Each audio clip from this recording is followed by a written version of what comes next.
Welcome to the Mike Missanelli Show. The gang is all here. It is a Thursday as we inch closer to a football weekend, but we inch closer to a National League Championship Series because the Phillies last night locked down the number 1 or number 2 seed. You know, I could sit here and say, people, I demand that you give me a little bit of credit, compliment me. It would be nice. It would pick up my spirits.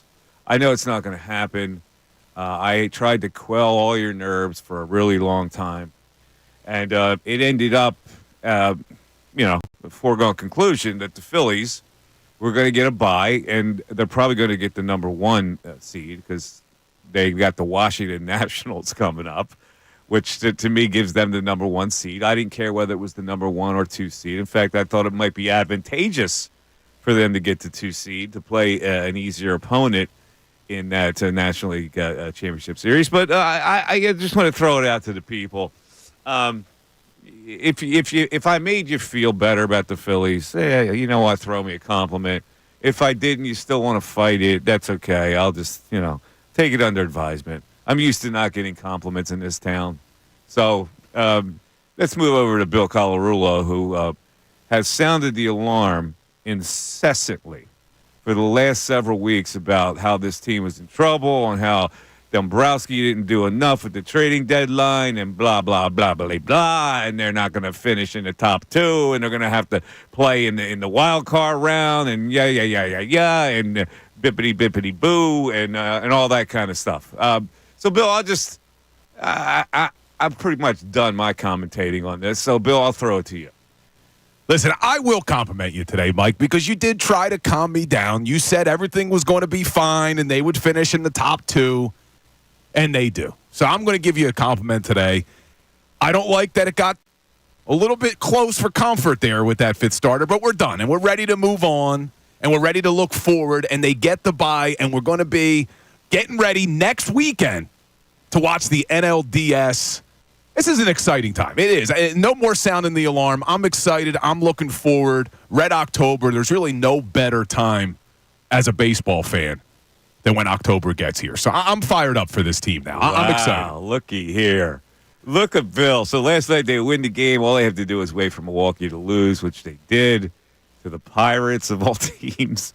And so they're sitting in a really good spot now. They get a chance to rest up. And I think that's going to do them a world of good to rest up and get some of these older guys like the JTs of the world, get them some rest, get their pitching staff some rest. And last night, a sellout crowd welcomes them to a number 1 or number 2 seed. That's pretty lofty. Now, after the game, Rob Thompson said that he thought this was the best team he's ever had. Well, of course it is. He's been here for 3 years. Is it the best team they've ever had? That's the question. And we're going to go over a couple of the rosters that were very successful in this town to see if this team compares. Of all the naysaying that went on with this team, you now have to shift gears. The people who were the doomsayers and the sky is falling people, all of a sudden it's on your lap that they're going to be a number 1 or 2 seed for the first time ever, right? No. Well, what were they in 2011? Yeah, 2011. 2011. Wow, they played in the 5-game series then. So it was a different format. Oh, it was? Okay. All right, so there was no bye.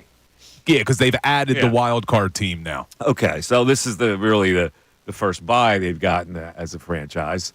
And, I don't know what to say, right? I know you're a Phillies guy. I'm just, it's a matter of fact for me. I don't have any emotion today about this because it was something that I expected and something that they did. So I'm going to be subdued today. You could be a subdued. That's fine. I mean, I'm 24. I usually celebrate days that end in Y, but I think this is worthy of celebration. Like, this is a first-round bye. This is something, while you might have expected it, coming into the season, when you looked at the rest of the National League, you thought you were going to have to battle more with the Braves. Obviously, what happened with the Braves happened with the Braves. Mm-hmm. You were able to take advantage of it. You got off to the great start. You got yourself a first-round bye. And if you told me in March that we'd be sitting here talking about them having a week off and getting to watch everyone else battle it out in those 3-game series that make my heart rate go way through the roof, way too high for someone my age, then I'd be pretty happy. So I'm going to be happy about this today. I don't think subdued. I think this is a little cause for celebration, but I'm people. going to be subdued because I'm reading this fledgling gossip site that all I do is yell at Bill. So I'm gonna be subdued today. I read that too, Mike. I'm gonna be subdued today. I'm not gonna yell at Bill. I'm just gonna, just matter of fact, it's gonna be like the Cheshire Cat smile. See, I look forward to it here because I know that people are loath to give me any credit at all. I don't know why that is. So I look forward to our battles. All I'm trying to do is give them logical wisdom. And I don't get nearly enough accolades, but that's okay. I'm used to it. I'm used to be, the whipping person. Yeah, you're between the two of us. You're the one that is the whipping boy on this show. Yeah. All right. So now let's, and we're going to talk about this. We're going to go over all these rosters and all these teams because I think we forget about the numbers of those good teams. So we're going to go back to 2008, obviously, and then 2011, which may have been their best team. They won 102 games. Yeah. So we're going to go into those numbers and see if this team compares production-wise to those teams, or whether the pitching staff is deeper and all that kind of stuff. But let's talk about the Eagles here, because I know the morning show was talking about the Negadelphia climate that has been bleeding into this city for a really long time. And I fear that it's bleeding a little bit into the Eagles. Because I'm looking at these power rankings, and it seems like national people are more excited, or not excited, but more convinced that the Eagles are a better team than their own fan base does. And I'm curious to know why that's happened. They're highly rated nationally, but it doesn't seem to have many people here that excited yet. Now, maybe because the Phillies were on this mission, maybe because it's still early in the season, we really don't know. Maybe because the Eagles are a little banged up right now, we don't have the full brunt of what they really are. There's two new coordinators that we haven't settled on yet. But I got to be honest with you. Here's the reason. I don't believe people believe that follow the Eagles in the two main components 100%. And those two main components are the head coach, Nick Sirianni. The dumbest coach in the world. And the starting quarterback, Jalen Hurts. Keep the main thing the main thing. Now, nationally, while they like the Eagles, they don't seem to like Hurts, because I'm looking at a quarterback ranking in The Athletic today where they have dropped Jalen Hurts after last week, where he put pretty big numbers up, from 11th to 16th in the QB stock report, where they have moved quarterbacks up and down depending on their performances. Did you see this, Bill? And how did you react to it? Yeah, I'm looking at it now. It's because of the turnovers. I mean, that's what it all comes down to for Jalen Hurts. If he cleans up the turnovers, you're looking at a guy who's sitting in the top 4 of the NFL for passing yards this season.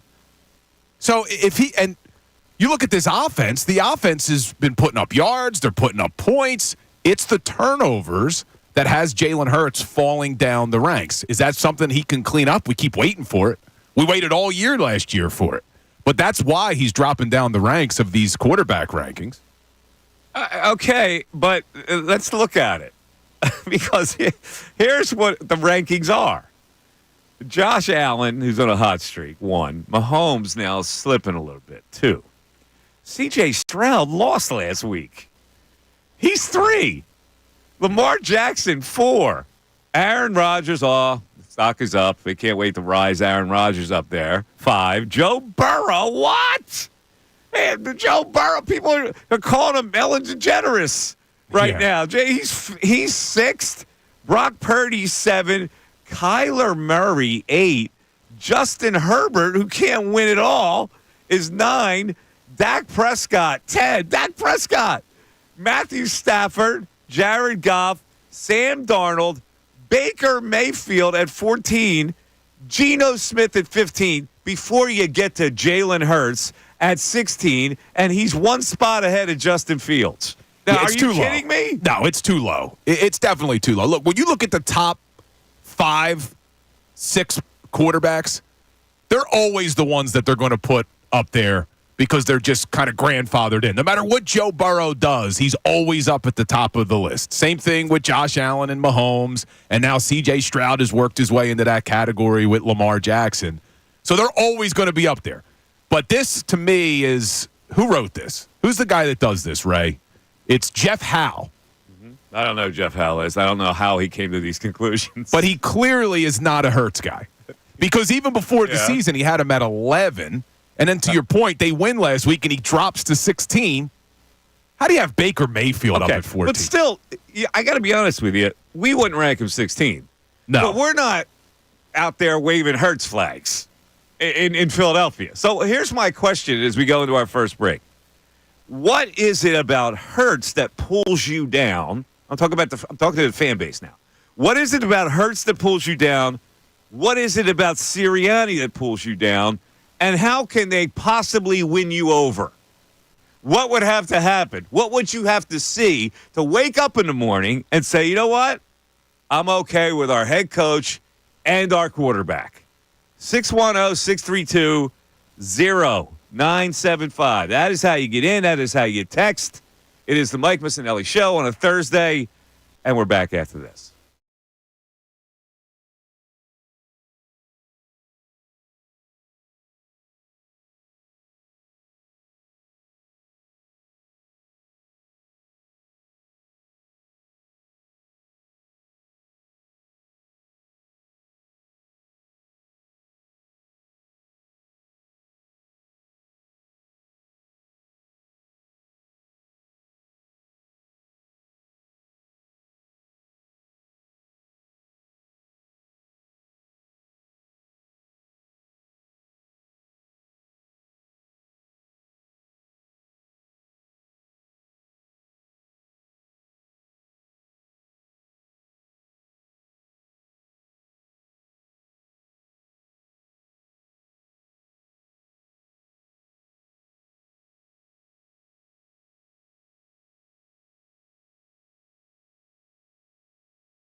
To Rob Thompson last night. So we have this. This is the clip we have, right? All right. So this is what Rob said about his team. I think it's very good. I mean, anything can happen in the playoffs, but this is a really good team. This is the best team we've had since I've been here. I think there's great balance as far as our offense is good. When we don't chase, when we get the ball, swing at strikes and use the entire field, our offense is really good. Our rotation obviously is good, and we've got an extremely deep bullpen. So I really love this club. I really do, and they're tough and resilient, and they prepare and they compete every day, and I trust them. Well, there you go, Bill. So now that sets you up to say, well, then I guess they should win the World Series. Well, they should win. They should win the World Series. He just set you up, and all the doubters. So see, here is play it again, Ray. Here was the qualifier he put out in the first sentence. I think it's very good. I mean, anything can happen in the playoffs. But Right, this there is you go. I hate the qualifier. I hate it. Anything can happen in the playoffs, and that's spoken from a true baseball man who knows that sometimes pitching is going to beat you because pitching is king. I get it, and baseball is different than every other sport, but I do hate the qualifier. Come on, let's be confident. Yeah, we're a good team, but anything can happen. Any other coach would have said that, we would have lost our minds. Well, Any other coach would have said that, we'd have lost our minds. If Nick Sirianni said headed into the playoffs, yeah, we got a good team, but anything can happen, he'd be killed, Mike. Stop it. Let me ask you a question. What coach is going to say, yeah, we should win it? What coach is going to say that? He doesn't have to say that. We should, what should he say? He could say this. This is the best team we've had since I've been here, and we're going for it. Done. End of story. Oh, anything can happen. I don't like the anything can happen. I don't. And look, Thompson's done a great job this year. I don't want to be negative today. I'm excited for the postseason. But come on, man. He doesn't want to be overly giving bulletin board material. Anybody. Baseball managers don't do that. Snicker did it a little while ago, and he's been hammered for it since. Why, when he said they're going to win the NL East? Yeah. Yeah. Ray loved that. Ray's been hammering him for months. Of course. You set yourself up to be hammered. There's no reason to do it. And on deep inside, he thinks they're good enough to win a World Series. Let me ask you a question. What? And I do think that the lineup is better this year than last year simply because I think some players have grown. I think Bohm's better. Castellanos is hitting the ball really well right now. But it's a pretty much identical lineup to what you had last season because you don't know what Austin Hayes is going to give you out in left field. So it may be a pretty much identical lineup. And then when you talk about starting pitching, if Ranger's not 100%, do you think the starting pitching's better this season than it was last? See, I felt last year with Wheeler, Nola, and Ranger performed well. Yeah, but he was kind of an unknown. He was. You didn't know he was going to perform that well. You did not, but that's what it was. It was gravy, especially when he's stealing wait a a minute. game. They were not saying, wasn't Schwarber playing left field last year? No, he was a DH last year. Was it DH last year? 2 years ago he was when they went to the World Series. Who was playing left field last year?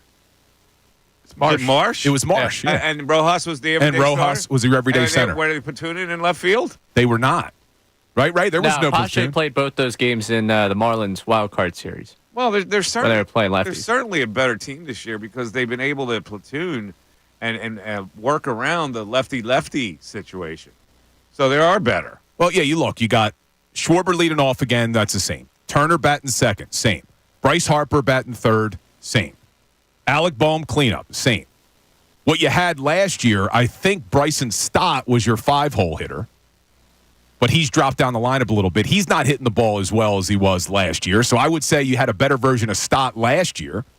Then you had Casti, you have him again. Real Muto, you have him again. Marsh and Rojas.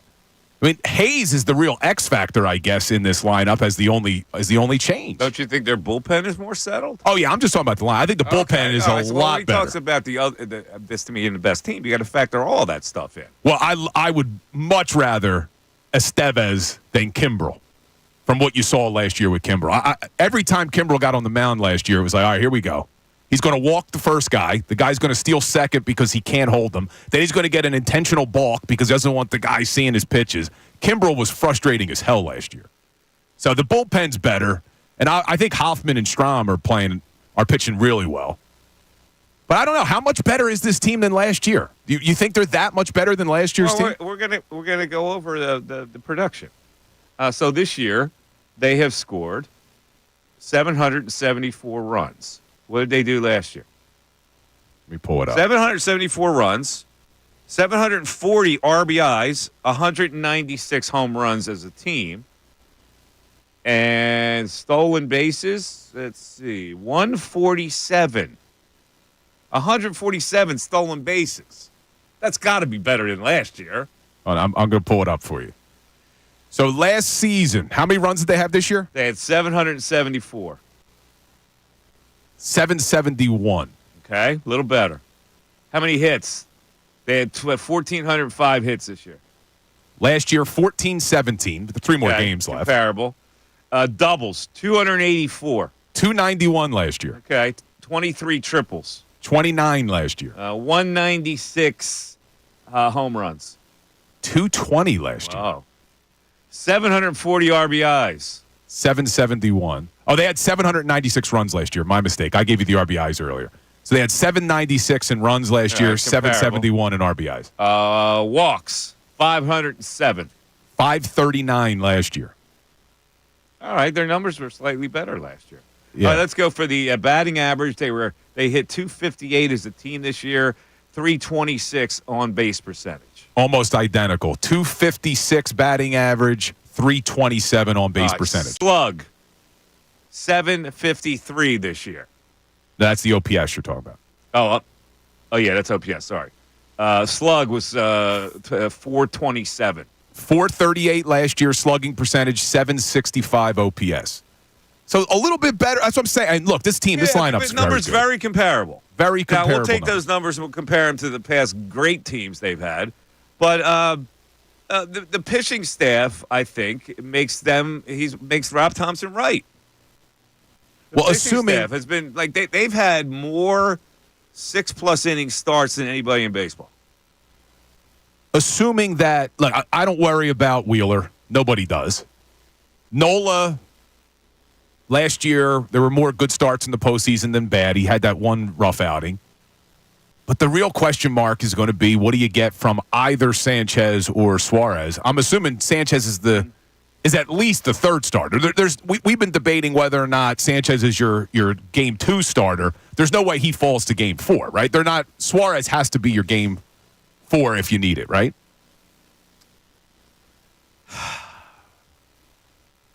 With the way they've pitched. Yeah, well, listen, I'm pretty sure he's going to go. Christopher Sanchez didn't pitch that well last night, but it's a 3-run difference in his ERA from home to away. So I can't believe he would ignore that. So I believe that Sanchez will get the start at home. Nola 3, Ranger 4. Now, you say that, and I was with you about Rangers splits home and away. Nola's been better at home, too, though. It's not as drastic. But Nola's a veteran who can pitch on the road. He's done it before. 610-632-0975 is how you get in. We'll get your calls and your text after this.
Mike Missanelli Show, 97.5 The Fanatic, Thursday, of course, tomorrow, Football Friday.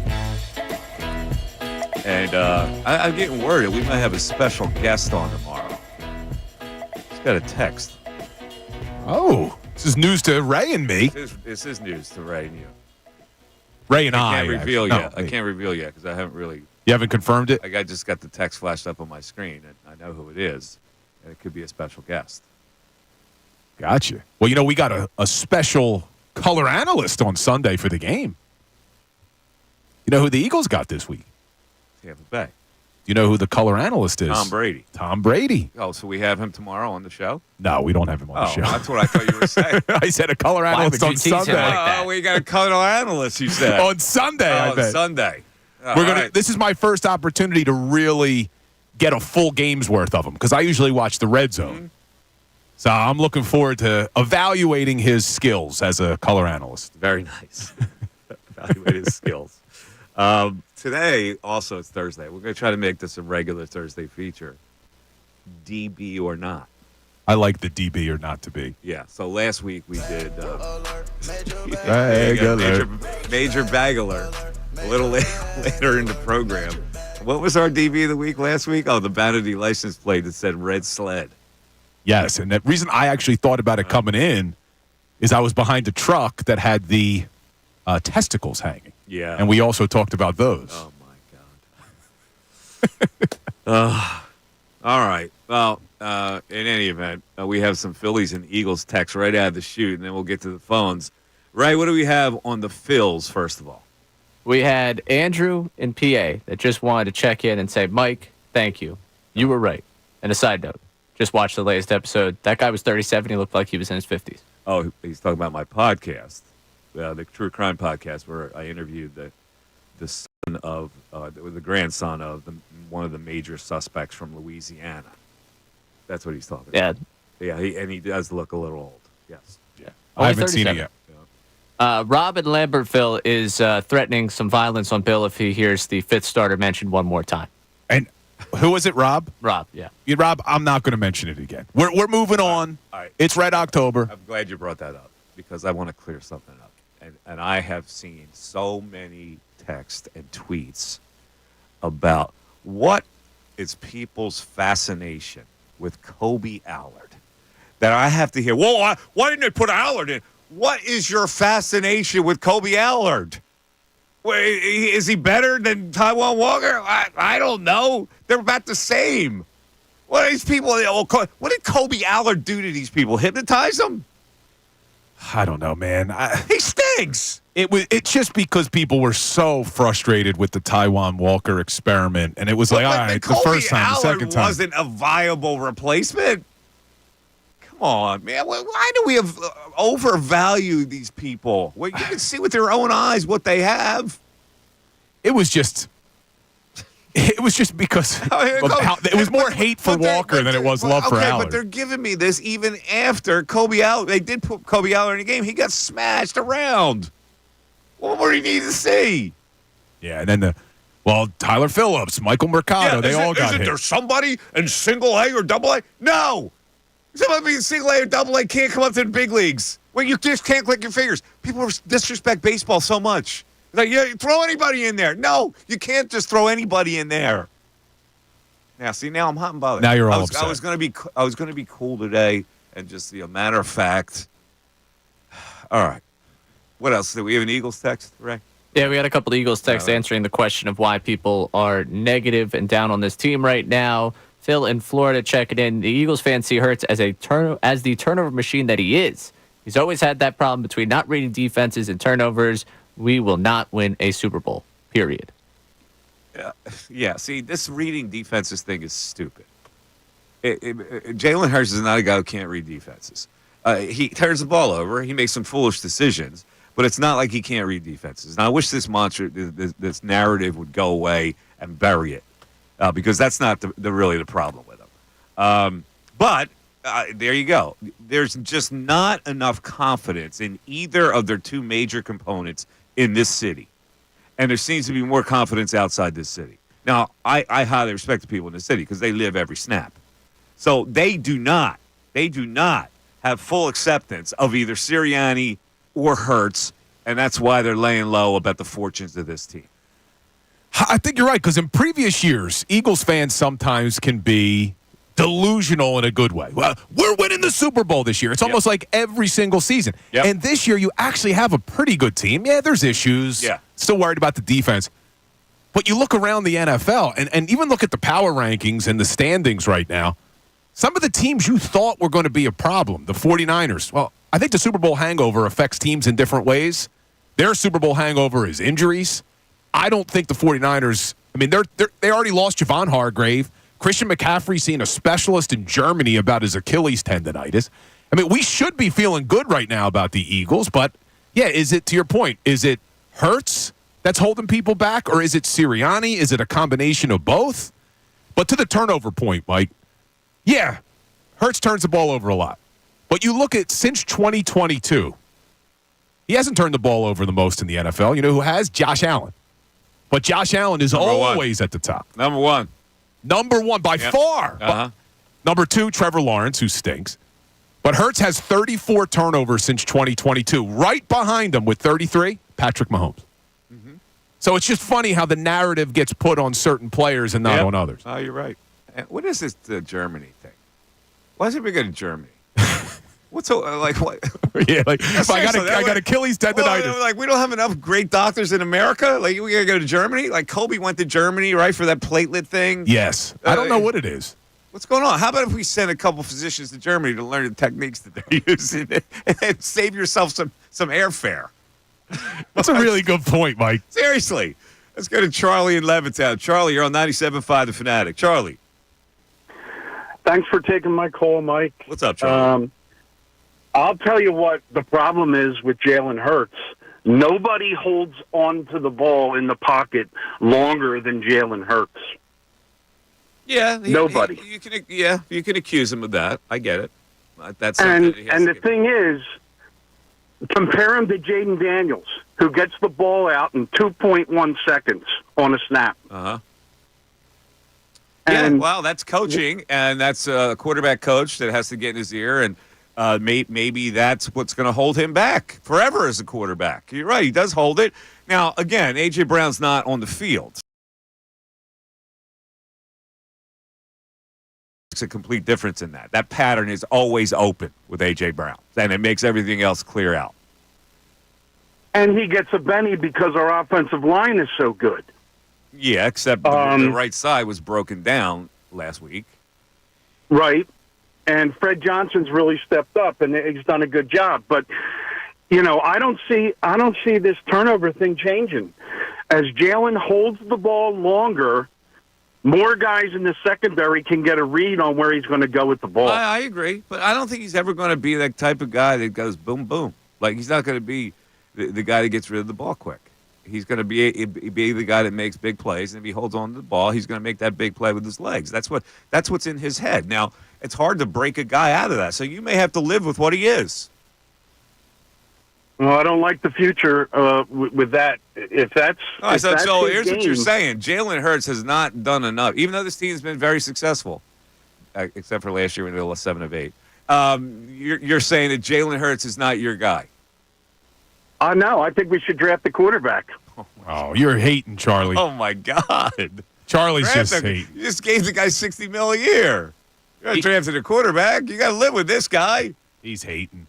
Look, does Jalen hold the ball long? He does. But at the same time, it's also what makes Jalen so good is that when the play breaks down, he's able to escape the pocket. And nobody else has that. See, that's what people don't figure in. Okay, they look at, he holds the ball.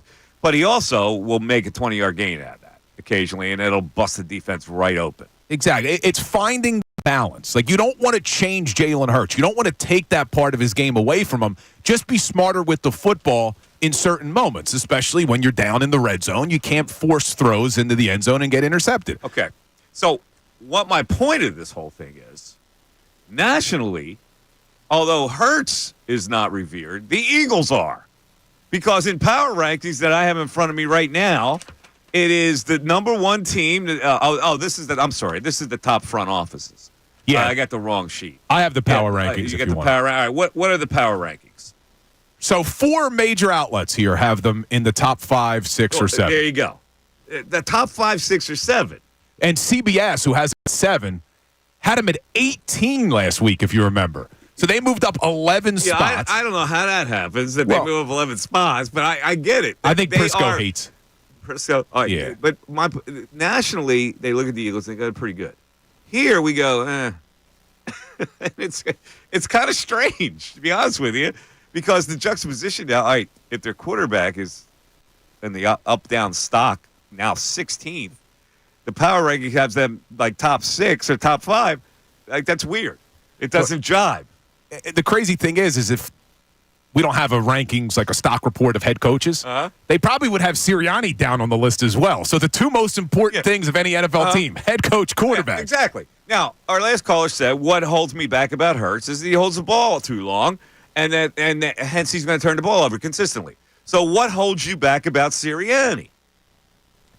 Talking to me or the fans? I'm talking to the fans. What holds the fans back about Sirianni? I know what holds me back. What holds me back is what I saw last year. It's not holding me back that there's this collaborative effort. Like, this is, BS to me. I don't pay attention to that kind of thing. I have made up my mind that I'm going to watch intently how this coach handles this season.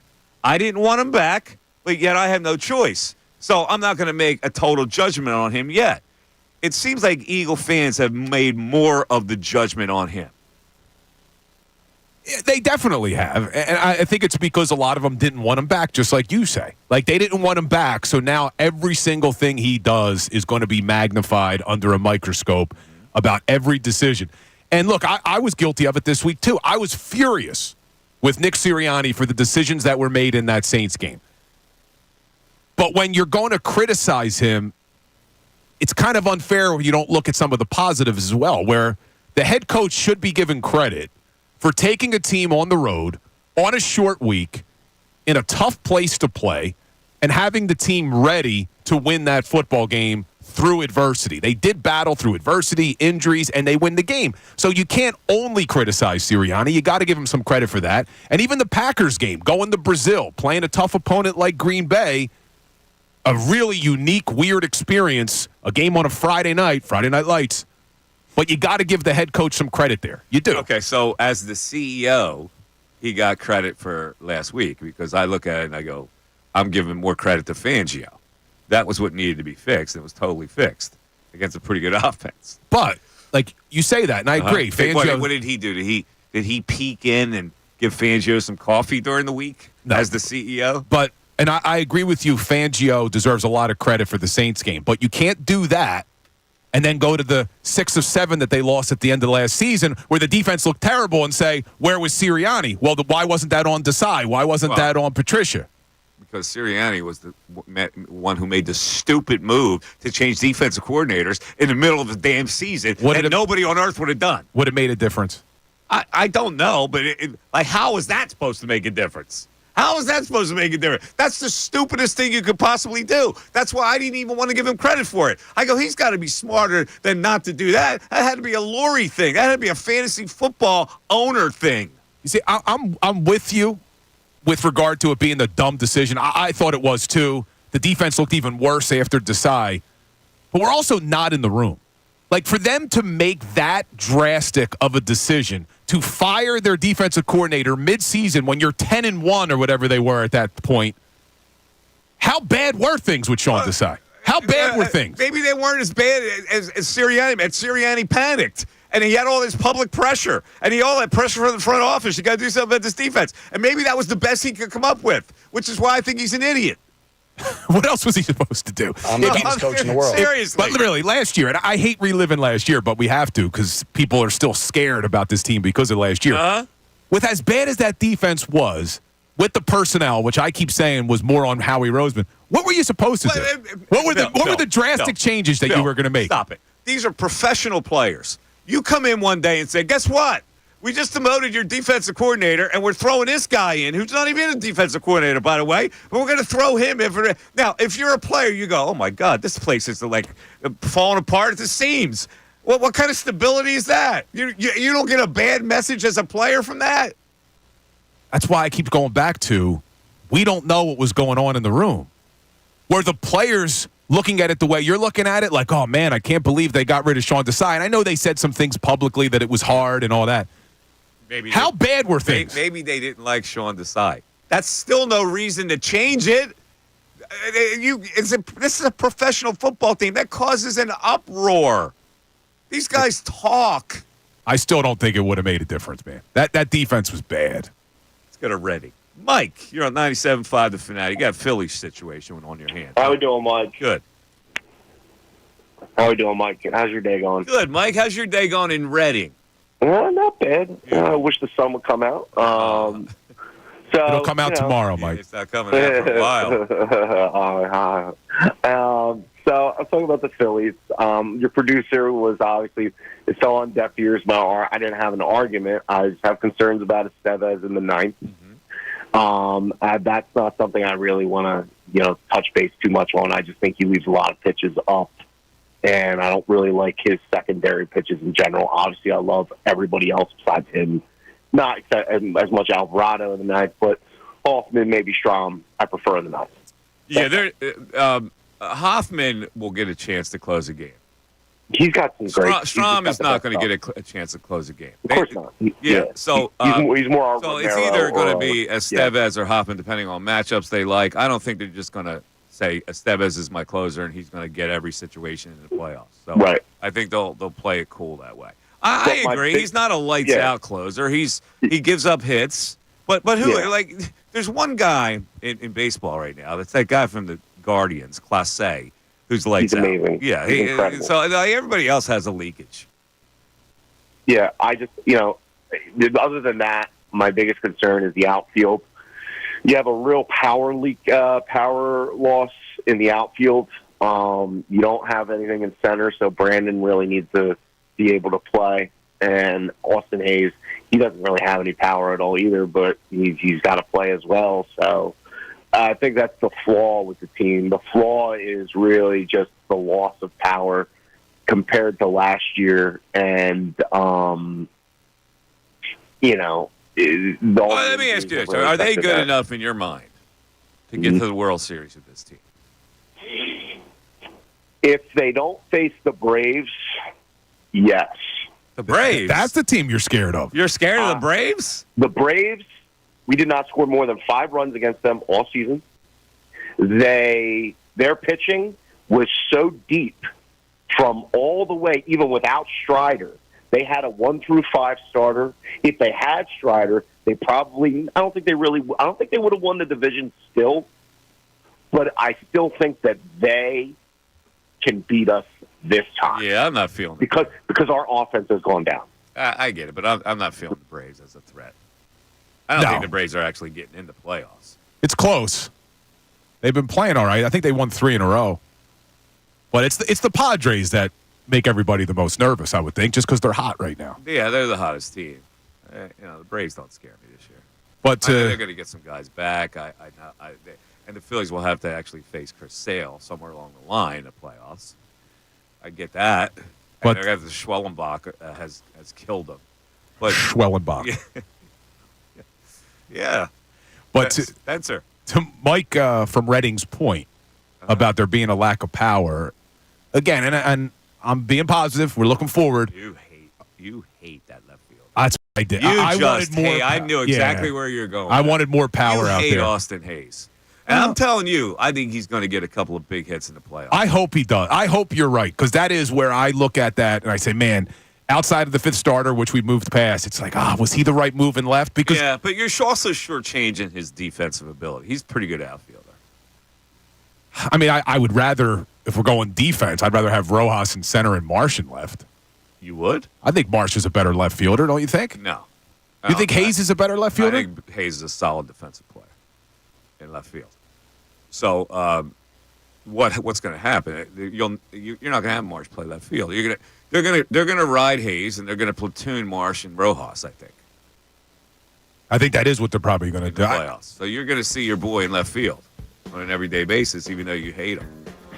Well, they're going to give him a chance. Can you see that hate seeping out of him for Austin Hayes? He's not. I don't know. Robert, Austin Hayes is just not Bill's type of guy. What bothers me is Dombrowski acknowledged they needed a left fielder. That's why he went out and made the trade.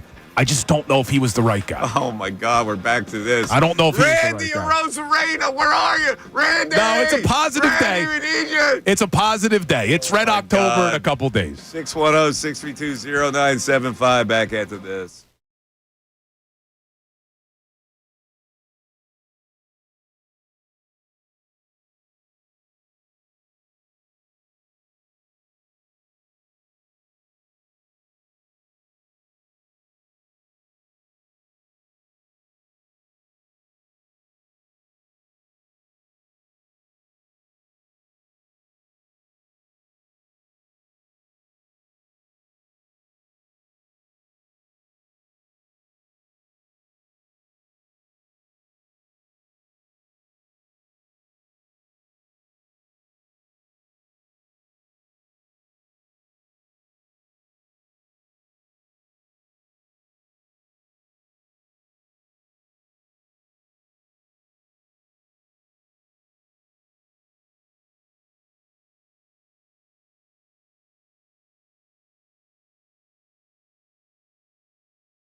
Mike Missanelli Show, 11 o'clock hours, brought to you by Grungo Law, your law firm when you need help because of an injury. Pray for peace, prepare for trial, grungolaw.com. Just came off the 10 o'clock hour, which was brought to us by Window Nation. All the windows have to be closed today because it's rainy. Take advantage of Window Nation's 50% off sale on all style windows. Eat the ones that are really easy to close, by the way. Plus, make no down payment, no payments, no interest for 12 full months if you call 866-90-NATION or you visit windownation.com. Yes, the weather is very iffy. And so we need to address this because Saturday is FanFest. And so we are all on hold for this. It says there's a 70% chance for rain. 70% now. It went up a little bit. That's what my app said. Yeah, I think we're waiting on what would be the plan if it rains. I don't know if we know yet. Right, Ray? There's no plan in place yet. No. So wait. Let me ask you this: is there a chance I've never been through a FanFest that's been canceled? Is it possible? Well, according to Brendan Gunn, who's the associate producer on the morning show, the last time FanFest was canceled due to weather was 2008, and then the Phillies went on to win the World Series. No. Is that accurate? No, that's not accurate at all. Gunn, you're giving me wrong information. No, what he said to you this morning was the last time it was postponed was 2022. When the Phillies went on to play in the World Series. It was postponed in 2022? Must have been 2022. I wasn't here in 2022. So I was on vacation. So it was only postponed, not canceled. I'm on vacation. Yeah. It was pushed back and it ended up being the day of Game 1 or Game 2 of the World Series. Well, the rain has affected this National League baseball situation, because the Mets and Atlanta Braves are going down the stretch to get that wild card spot. Well, the Mets have it, right? The Mets have it. The Braves have to get it at this particular time. No?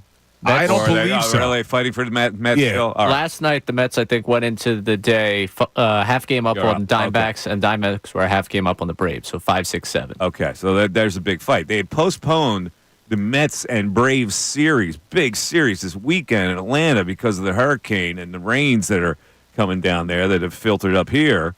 So they're going to have to play a doubleheader on Monday. And then the Survivor. So how does that work? They only have 2 games left? So it was supposed to be last night and tonight, the games down in Atlanta for Mets Braves. Okay, so both of those wiped out postpones.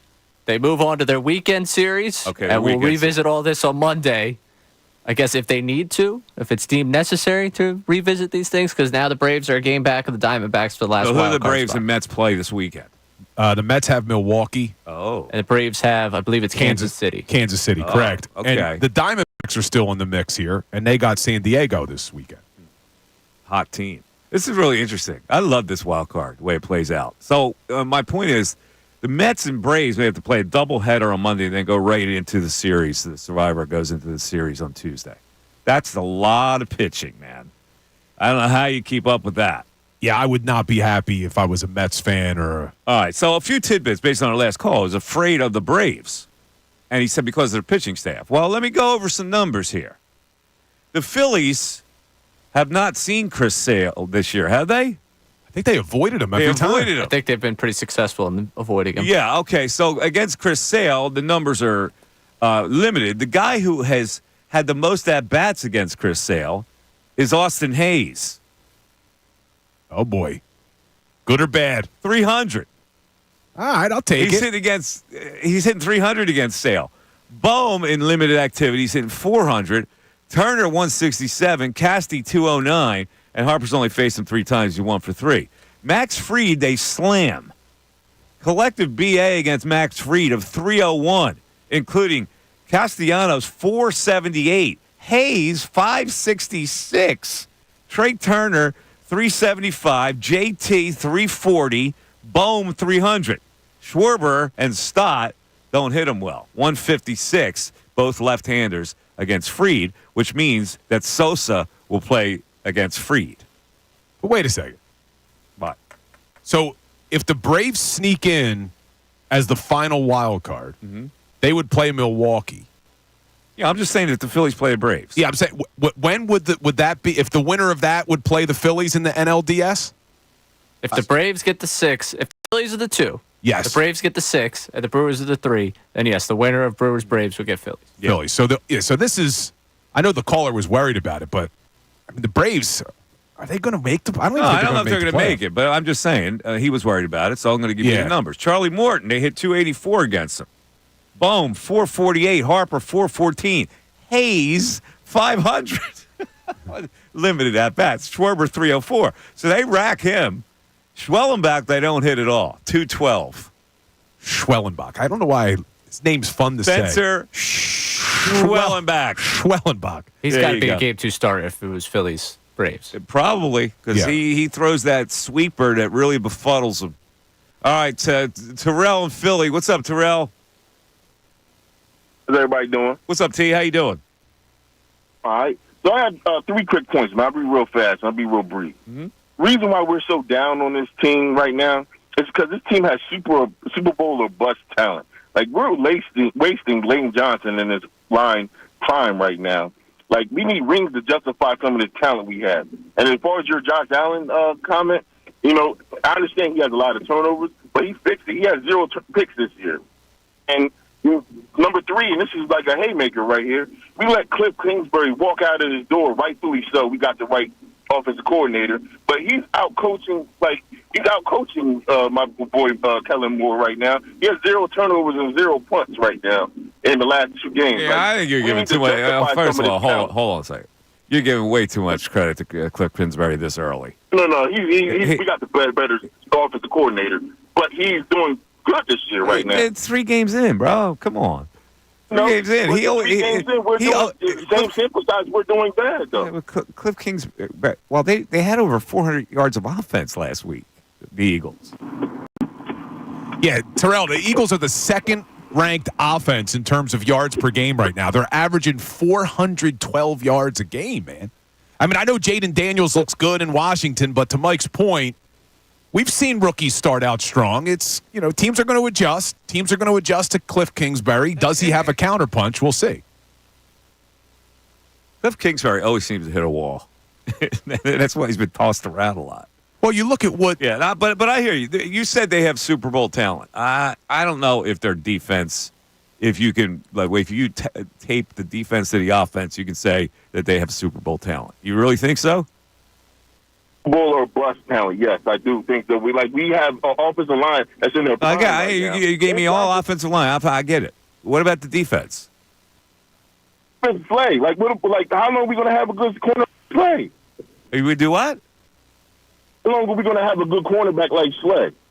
You think he's that good at age 33? Now, You better look closer at this defense, Terrell. They get no pass rush. Imagine without him next year, though. Imagine us without him next year, though. With Slay?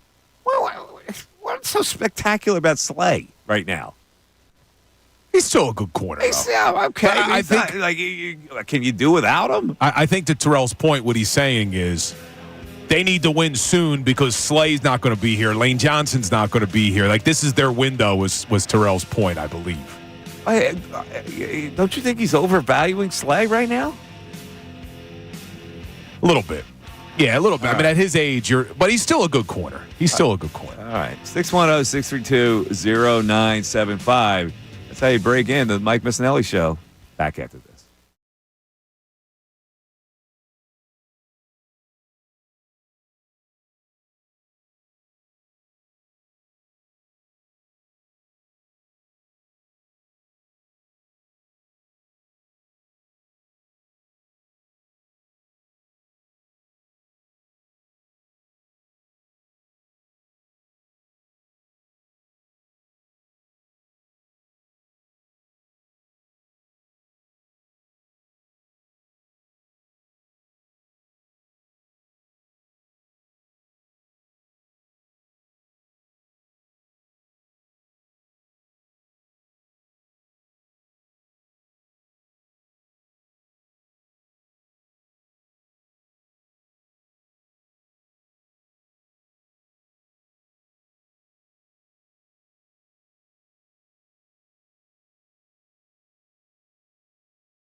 11:18, Mike Missanelli Show. Phillies clinch a bye last night with a big W. Guess who Mikey missed bet last night minus a run and a half? The Fightins? Oh, of course. You knew they were going to win that game last night, didn't you? After having that bad night the night before, that was easy pickings. I did sweat it a little. I was going to say, did you get nervous at all? Yeah, the Cubs kept coming back. I can get it, and then like the 4 home runs did them in. But yeah, and so 2 nights ago when they, or a few nights ago when they actually clinched to play on the NL East, our pal Johnny Sunshine was on the scene. I saw that. Yeah, and also known as Johnny Airports. Johnny Airports, Johnny Sunshine, our pal John Clark from ABC Sports Philly, and he, of course, he gets right in there, and so he's got an interview with Alec Boehm. Boehm can always drench with the stuff, and he's got the goggles on, and so here's the crack interview from John, as only John can do. We're here with Alec Boehm. Do you love this place even more? Yeah, sure. How excited are you for another Red October? Yeah, we're excited. Oh, man. What was Boehm's problem, though? Was that after he tried to smoke the cigar and started choking? Oh, my God. Let's do it again. Listen to the tone. Listen to Clark. And when he gets back. We're here with Alec Boehm. Do you love this place even more? Yeah, sure. How excited are you for another Red October? Yeah, we're excited. Oh, man, that was awkward. Oh, my God. That was awkward. Oh, we're here with Alec Boehm. Oh, do you love this place even more? Yes. Oh, this cracks me up, man. I swear to God. Johnny Airports. Yeah, where do you guys interview? Where do you go from there? Yeah. You threw the excitement question at him, like right out of the chute, boom, and you're thinking, okay, he's going to take the mantle and tell us how excited he is. Yeah. Oh, that's classic. That was pretty good. Oh, all right. 610-632-0975. I got a beef. There's certain things that shouldn't happen on this earth, and I experienced one of them today. And when I'm commissioner of the world, I'm going to stamp out this kind of thing. I come to work on this road. It takes you through Marion, little town of Marion. Yeah. And there's construction. Road construction going on all over the place right now. This is the time they do it. So they got roads blocked off, and they got the cones out and the whole bit. So rather than being a traffic jam, there is a side street that I can take. However, the side street has a sign on it that says not a through street. Now, how in the world do they get away with that? Because the side street goes through some really nice houses, but it's a street that can get you to another road, which will take you into this place. Not a through street. How do they manage to get their street free of cars passing through it, down it? So maybe this is wrong, and this isn't legal advice. But I've always looked at those not a through street signs, like the closed button door on the elevator, where it's like kind of just there, doesn't really work. Like you can just ignore it. Oh, I ignore it. But where do you get the coolioons or the power to get that sign so nobody rides down your street?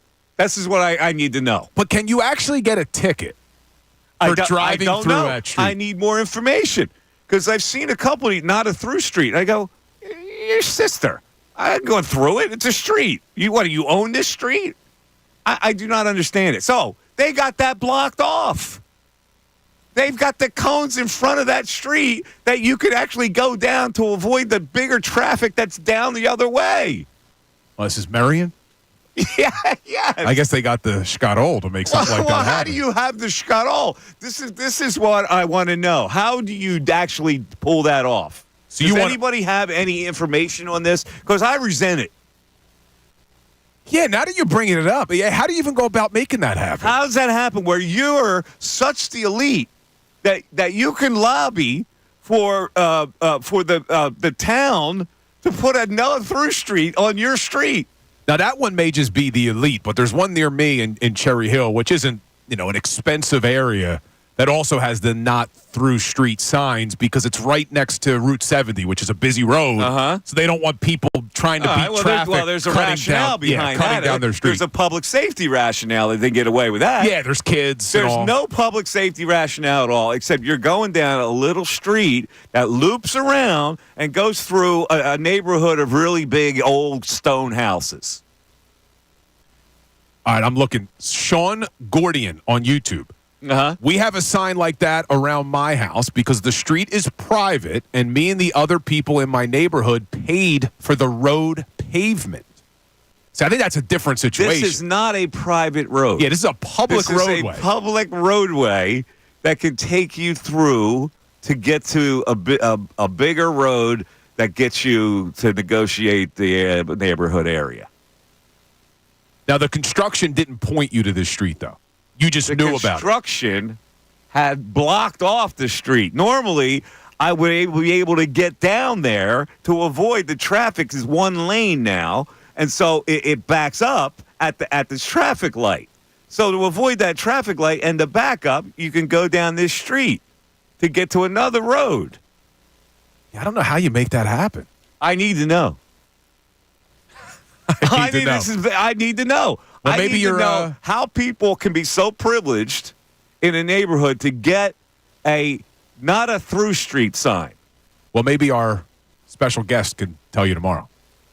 That's actually a good question for my special guest for tomorrow. He should be able to answer that. Okay. All right, let's go. Well, does Uncle Frank have an idea about this? Uncle Frank, you know what's the deal with this thing? Wait. I was talking to Brendan. What? Happy Thursday, everyone. You were talking to. You weren't posted yet. All right, hold on. You're talking to Brandon. Brandon didn't clear him yet. I was laying in bed last night. And I started laughing to myself, thinking about when you put Mitch from Phoenix on hold yesterday, but then went back to him and said, Mitch, you there? All right, we're going to let you hold a little more.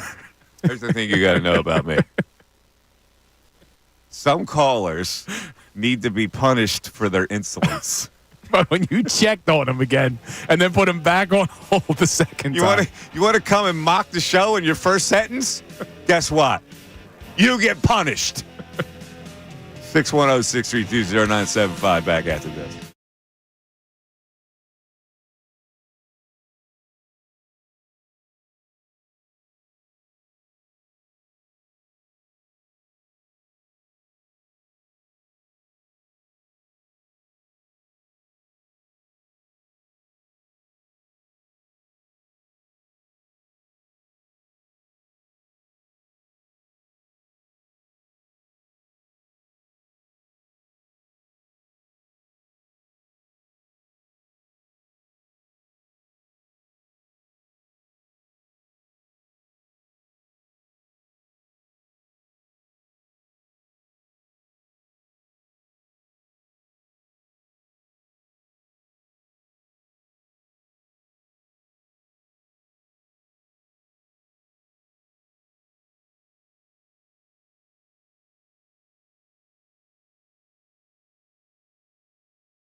that you're excited for FanFest. I'm excited for FanFest, too. I am, too.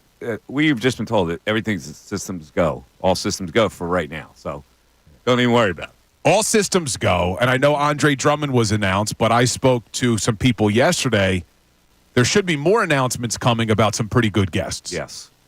So stay tuned for that, but it should be a fun day. And I'm going to be there. Mike's going to be there. Ray's going to be there. What else do you need?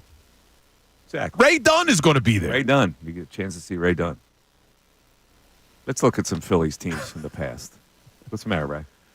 No, nothing. He just looked at me and started laughing. I thought he was going to say something. Ray had nothing. Oh, yeah, I was going to say, seeing me out on a Saturday in Philly, it's a very, very rare occurrence. So, Mike, you're going to look at some Phillies teams let's from look the at the past. 2011 team. That, to me, was really the best team. I don't even think it's close either, man. I agree with you. Yeah, all right, so let's go down the list. First of all, the Phillies have the edge at catcher. As much as everybody loved Chooch, you'd much rather have JT Realmuto, wouldn't you? Definitely. Yeah, you're right. You love Ruiz, but Realmuto's now, better. Now, here's where it gets really tough. Harper and Howard. At first base. Although Howard only had 33 home runs that year. Previous years, like that was a come-down year. Like he was at 58 in 2008, I think. Right? Oh, man, this is probably a wash, but if I had a pick, maybe this is recency bias. I'm going Bryce. He had 48 in 2008 and 50-something in 2007. Okay, so what are you doing there with Ryan Howard and Bryce? I'm going Bryce. Chase Utley and Bryson Stott. That's not close. Now, Utley that year, he only played 103 games. 11 home runs, 44 RBIs. Not exactly a Chase year. And he hit 259. Yeah, but that's hard to believe. Like, his numbers were. He came alive, and no, he didn't either. Yeah, where was postseason? He didn't have a great year that year. All right, Jimmy Rollins hit 268 with 16 home runs, 63 RBIs, 30 stolen bases. Jimmy, Trey having a better year. Yeah, it's so hard because these are hard now because you're looking at it for what they did in 2011. Yeah, no match at third base, even though he was spunky and he had a decent year. Placido Polanco. Now you're taking Bohm. Hit 277, 5 home runs, 50 RBI. So you definitely take Bohm. Left field. Remember who the left fielder was? On the 2011 team? Mm-hmm. Raul Ibanez. That is correct. Raul Ibanez hit 289 that year with 20 bombs and 84 runs batted in. Raul had a good season that year. He really did. Victorino at 279 with 17 home runs and 61 RBI, 19 stolen bases. You're taking him over Rojas Marsh platoon, aren't you? Yes. And in right field, who was the right fielder? Hunter Pence in 2011. Hunter Pence hit 324 that year. Man, I loved Pence when they got him. I did too. The character too. Yeah, he was. All right, so you got so what are you going there? Hunter Pence, Casty. Oh man, I hated on Castellanos so much this season, and he has just produced and produced and produced. I don't see how you don't pick Nick Castellanos right now. Okay. So what did we do? Oh, wait a minute. I'm going now. I got to go into the extra players. Oh, yeah. You got to get the bench guys. They have the edge in 2011. Wilson Valdez had some big hits for them. Yeah. You know who the first backup outfielder was? Oh, I hated this guy, but he had a decent year. On the 2011 squad? No. Yeah. He played center field. You were anti him? Tall, spindly guy. Oh, I hated him. No. Yes, I did. This is heartbreaking to hear. Why? Because I love this guy. John Mayberry, you love? Absolutely. Oh, my God. He was a nightmare. Talk me into a tall, big outfielder with the promise of 5 tools that never showed up. 273 and 15 home runs off the bench. Yeah, this guy also bugged me. I couldn't stand the other backup outfielder. Ben Francisco. Yeah, okay, I'm fine with that. I'm not going to go to bat for Ben Francisco. 244. Dominic Brown was a backup outfielder on this team. He only played 56 games, though. And one of the guys that they had to play in center field a lot was maybe the worst Philly of all time. and still in that year got 234 plate appearances. He didn't play in the postseason, though, I don't think. Michael Martinez. Yeah, I don't think he was. Was he even on the postseason roster? And who was the backup catcher? For the 2011 team. Uh-huh. Well, I got to look it up because I don't remember. Brian Schneider. Oh, I remember Schneider. Brian Schneider. And Eric Kratz had a couple games in there. But one of the backup infielders, Pete Orr. How about Pete Orr? Yeah, 46 games. He was 96 at bats, batted .219. But where it's not even a comparison Pitching staff. is the starting pitch. I mean, that starting pitching was amazing. Halladay, Lee, Hamels, Oswalt, Blanton, Kyle Kendrick, and Vance Worley got some starts in there, ineffective.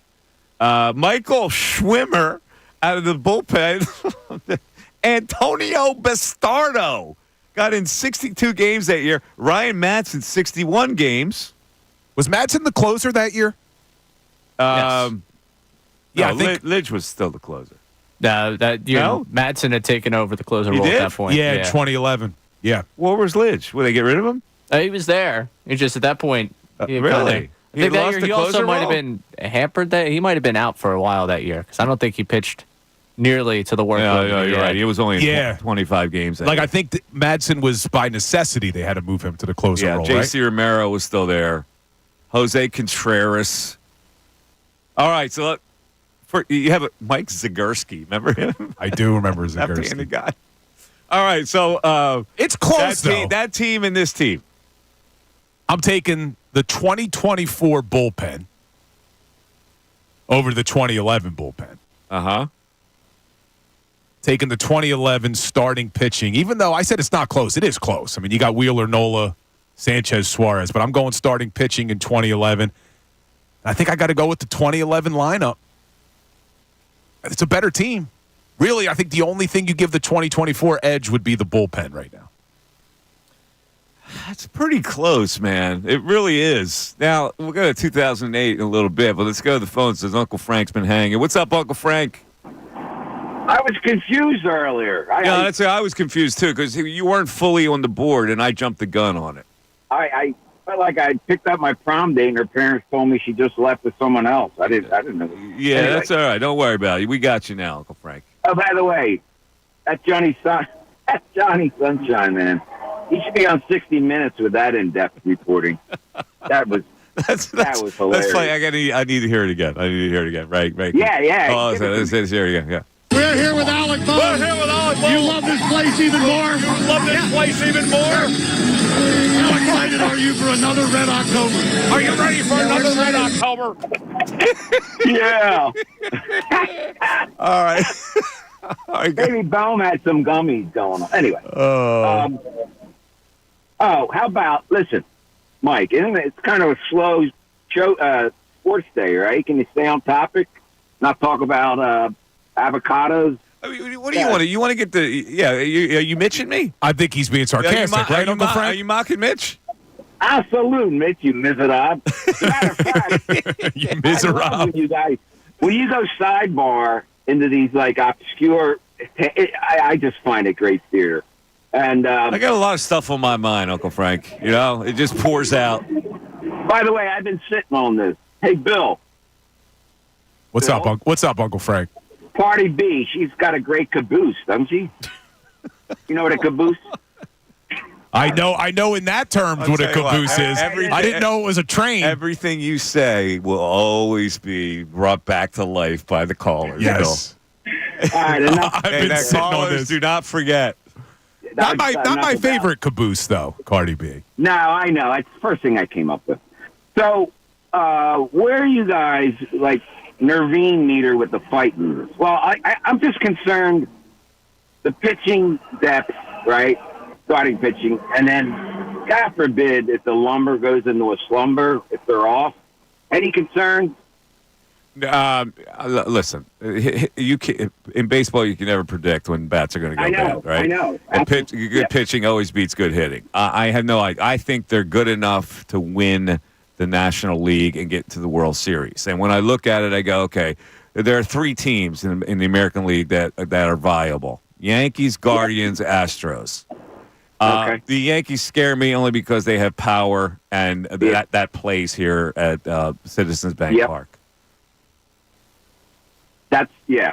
Now, lastly, if I may, you've had a accomplished career, right? Lawyer, journalist, sports talk show host. So instead of resting on your laurels, my man, I deem it quite admirable for you to have the conviction to reopen this cold case. So, and I am locked into it. So I'm glad you are. I appreciate the people listening. I had hoped that people would get locked into it because the way it's structured is that it's up to you, the listener, to determine what's up.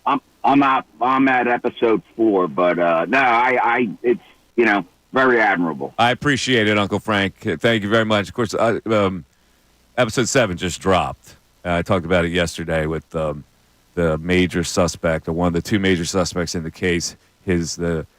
He raised this. It's his grandson, really, but the guy kept calling him his father because he said he was raised by his grandfather, who happens to be the major suspect in this case, along with the priest. Yeah, it's an interesting story, man. And he described his life as, and I'm sitting there going, you led a hellish life with this guy. And the guy's going, oh, well, I don't have a bad thing to say about him because he raised me. And I go, he threw you through a wall. He knocked you out twice. Well, he was a mean, nasty, racist drunk. I go, oh, well, yeah, well, it seems like he had some great qualities. Like, Jesus. Well, he didn't know the full extent of how bad his grandfather was, though. No, he didn't. And I kind of like, when you're interviewing somebody like that, they don't really know how bad his grandfather was. And I'm trying to, it felt awkward for me to try to let the kid know what his grandfather may have done. Yeah. It was weird because I go, okay, he was convicted of manslaughter for burning down a trailer home. A young girl got killed. Another one had suffered brain damage. He says to me, well, the way it was explained to me, my grandmother fell asleep with a lit cigarette. I'm going, well, no. Yeah. See, this is what your grandfather bought a can of gasoline and lit the place up. Like, I have to explain that to the guy. He doesn't know it. Yeah, you're breaking it to him, unfortunately. Yeah, it's very interesting. And I hope you solve the damn thing, man. That'd be an unbelievable story if you're able to accomplish your goal here. All right, let's bounce around again because Darius Slay, who one of our callers said, well, he still has the same admiration for him. I've lost a little admiration for him as a player. He was always kind of off with his comments, and he posted a little video last week. They had a lot of problems with New Orleans Saints because of that bad hit on Devontae, and there was a lot of chirping going back and forth, and Jalen Carter had to be held back the whole bit. Tyrann Mathieu running his mouth. And so Slay, who was not on the field when that happened, had something to say about it, and he carved out his own video. Here's what Big Play Slay had to say. I don't let nobody take their money, but doing stuff like that, money need to be took. Money need to be took. So he better be lucky I ain't come back in that game because I'm not going to tell y'all what I would do, but it would have been something done during that game. Just know that. Hold me back, bro. So he said he would have been, he would have been dropping the gloves there.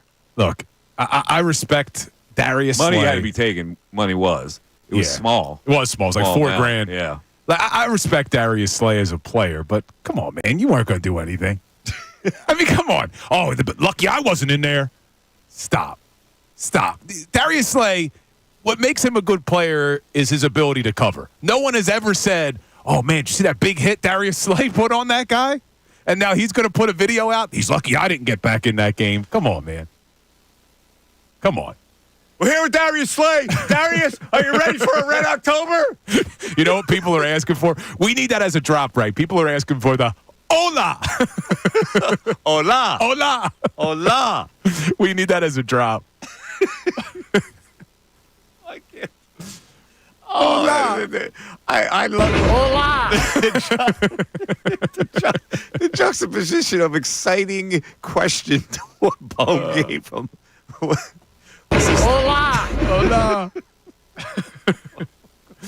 But people on the YouTube chat are agreeing. They heard the Slay audio. Uh-huh. Cryptic Gaming says, Slay not doing anything but talking on the internet. I'm awake, or you says, oh, shut up, Slay, with the eye roll. I mean, everyone's like, come on. All right. Yeah, if I had been there. Yeah, if I had been. Yeah. We got some Eagles text, and we got a Jalen Daniels comp. Seriously, are we going overboard, Jalen Daniels? 3 games in now. Absolutely. This is what people love to do. I know. All right, let's. What do we got, Ray? All right, David in Pennsylvania, going back to the negativity here. It's decision making. I'll tell you what. I'll take Jaden Daniels over Hurts right now. I don't care what Hurts did in the Super Bowl 2 years ago. That was 2 years ago. Are you kidding me? See, this is the kind of thing that makes me nuts about Philadelphia fans. The overreactions? Yeah, it makes me crazy. It's like it's not processed. You don't process your comments. You just that's a foolish thing to say. Is that not foolish? It's extremely foolish. But the same people who are saying, I'll take Jaden Daniels, who's played 3 games at the NFL level, are the same ones who would look at Jalen Hurts and say, well, he only did it for 1 season. It's like, it's been 3 games, man. 3. Also, we played the audio earlier this week of Cam Taylor-Britt, the guy from the Bengals, talking about that offense.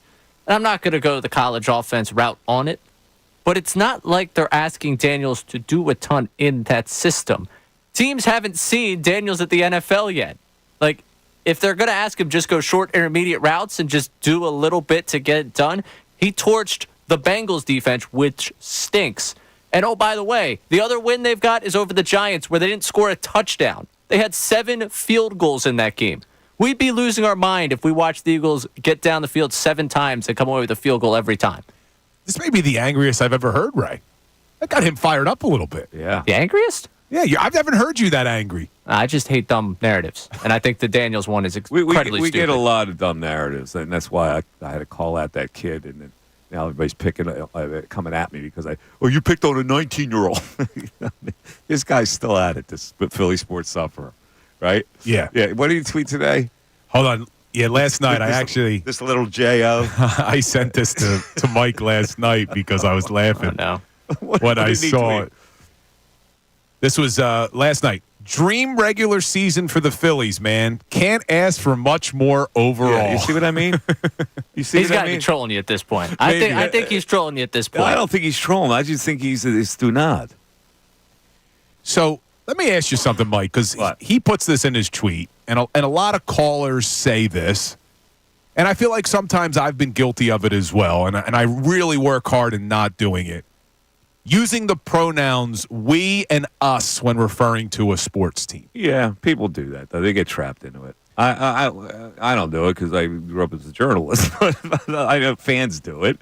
Yeah, I mean, it's like natural to them. I don't like it, but it doesn't really bother me. So now that I do this, I try not to do it because we need to be more objective. But when I was a fan, I always would get angry when people would be upset that I would use that pronoun. And my You would position, use it? I would say we. You talk about the Eagles or so us talking about the Phillies. When did you leave the we? I try not to do it now that we're on the air because I don't think it sounds right. Yeah, you weed last year. Yeah. When we were doing the shows together, Bill was all we need to get stuff. It was tough to break out of, but I will say this from a fan's perspective, and this is why I was always okay with it.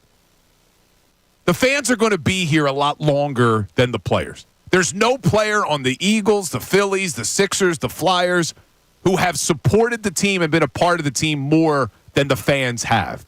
They're going to be here. They were here before the players. They'll be here after the players. So I'm okay with the fans using the we, the us. Yeah, and you did it last year, and I used to roll my eyes.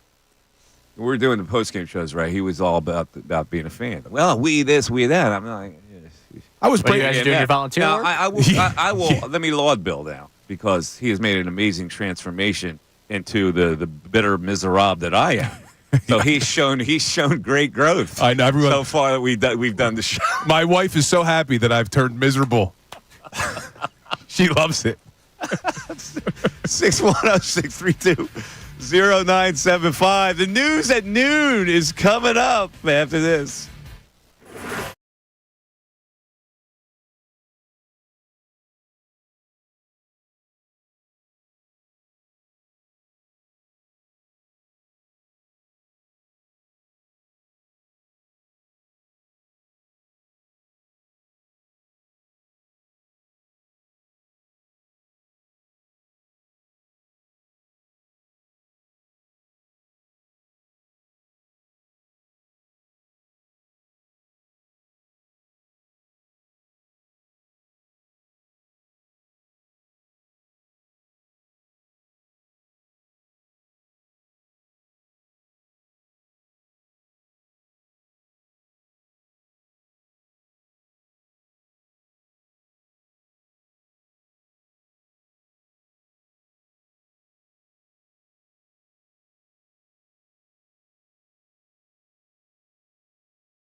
Mike Missanelli Show, 97.5 The Fanatic, the 12 o'clock hour, brought to you by Service First. Heating and air conditioning. Get 0% financing for 72 months. $500 rebate when you purchase a complete heating and cooling system from Service First. Learn more at ServiceFirstHVAC.com. That's the national. I saw them last week, right? The lead singer, he's not young. And he has this penchant for going into the crowd. But he doesn't use a wireless microphone. Oh, wait, he brings the wired microphone cord. in? They have this 3,000-foot cord, and the guy on the stage has to keep lifting it up as he's literally walking on the seats. And this was at the Man Music Center, so you know how that goes up in scope. And he's walking on the seats. He's going up, and they have to follow him with the cord. Is that a preference or like a money thing? Does it all the time. He does it all the time. I don't know. I guess he doesn't like the wireless, so he uses the cord. And so the guy on the stage is like holding it up like this to keep it high enough. So were you in the pit holding them up, surfing them? No, I had good seats, but I wasn't in the pit. I was like behind the pit. I'm going to a concert tonight. You're going to see who? I'm going to see Sublime tonight. Oh, Sublime. Should be interesting. Yes. Sublime, whose lead singer passed away, I believe now their lead singer is the son. I think you're correct. Of the guy who passed away, right? And, and I was reading an article about it last night. When the lead singer passed away, he was 28. The son is 28 now. So there's a lot of I don't parallels. practice Santeria. I don't got no crystal ball. You know that song, right? Everybody knows I that do know one. that song, yeah. Or love is what I got. I said, remember that. You know what? We don't need the concert tonight. Yeah, let's just put the two of you on tour. Oh, let's go to the phones. We got it. Oh, I'm sorry. It's News at Noon. What am I doing? The best time of the day. It's time for News at Noon. There's a whole lot going on in this world. It's time to catch up. Here's the News at Noon. 97.5 The Fanatic and 97.5thefanatic.com. All right, Ray Dunn has compiled some very interesting tidbits for the News at Noon. Let's see what he's got. Right, Bob? All right, I'm starting with something that I know the two of you really relate to. And this is something that Mad Dog got on while he was on First Take yesterday on ESPN. Oh, Mikey! While on ESPN, I will remind you consistently of that throughout this today. He got into something that's really bothering him, and he needed to get off his chest. Say something. They're going to get mad at me. I'm going to say it anyway because I feel like it. I'm in one of those moods. I think we've all seen plenty of Jason Kelsey in the last few weeks. Oh, you're a hater there, too. That's a sinner finally getting some love. Whoa. Oh, I happen to like Jason Kelsey a great deal. Yes or no? What, Yes or no? Yes or no what? They put him in the booth in the He's a star. Okay. All right. You're a hater. Yes or no? He's a new star to the network. I'm very proud of him. I'm happy to see him. I'm happy to see him. I ain't got no problems with that. Finally, a sinner's All right. The Chiefs are at the Chargers on Sunday. He ain't the one on ESPN bet Chiefs commercial. are on a. Well, I don't know, but it's Justin Kelsey. Thanks for joining us, man, dog. Well, they've got to suck up to Kelsey at this point, right? I saw that clip, and it looks like Stephen A. wants to agree with Mad Dog, but he's got to take the company line here, which is, no, it's all right. Mad Dog's looking at him like, we had this conversation. Yeah, like Back all me fair. up, man. Yes. It's like, look, all fair, you said the same thing. I had enough of Jason Kelsey. And Jeff Saturday sitting there just keeps repeating the same line. Yeah, centers getting attention. Good for centers. Yeah, the Kelseys are a little oversaturated. Well, listen, if I'm Kansas City, I'm worried about the one Kelsey being oversaturated. I got news for you. It's all fun and games when you're dating Taylor Swift until you don't play well. And then it becomes a burden. Wow. Whoopi Goldberg came out and said, you can't blame Taylor Swift for how Travis Kelce's playing. I saw that online today. Like women weaken legs. It's that's the whole mantra. Like that's the male viewpoint of it. And you'll get accused of being a sexist if you say that. But when you shirk your responsibilities for your job, which includes working out a great deal and having some kind of a program, maybe he shirks some of that. And that's not fair to the Kansas City fans. Yeah, I don't know if it's Taylor Swift. I don't know if it's all the commercials and things. I mean, he is getting older, Travis Kelce. He is getting hosting like 6 shows. He can't possibly be spending as much time to his physical activity, his necessary physical activity. I mean, you got to be. Listen, you're a professional athlete. You know, it's not like you can say, you know what, I'll work out 3 days from now. You know, you got to work out every day. Yeah, but I mean, it's not like they're working out 24 hours a day. But they're still getting, have a life. Getting a workout in. They're not shirking a workout day.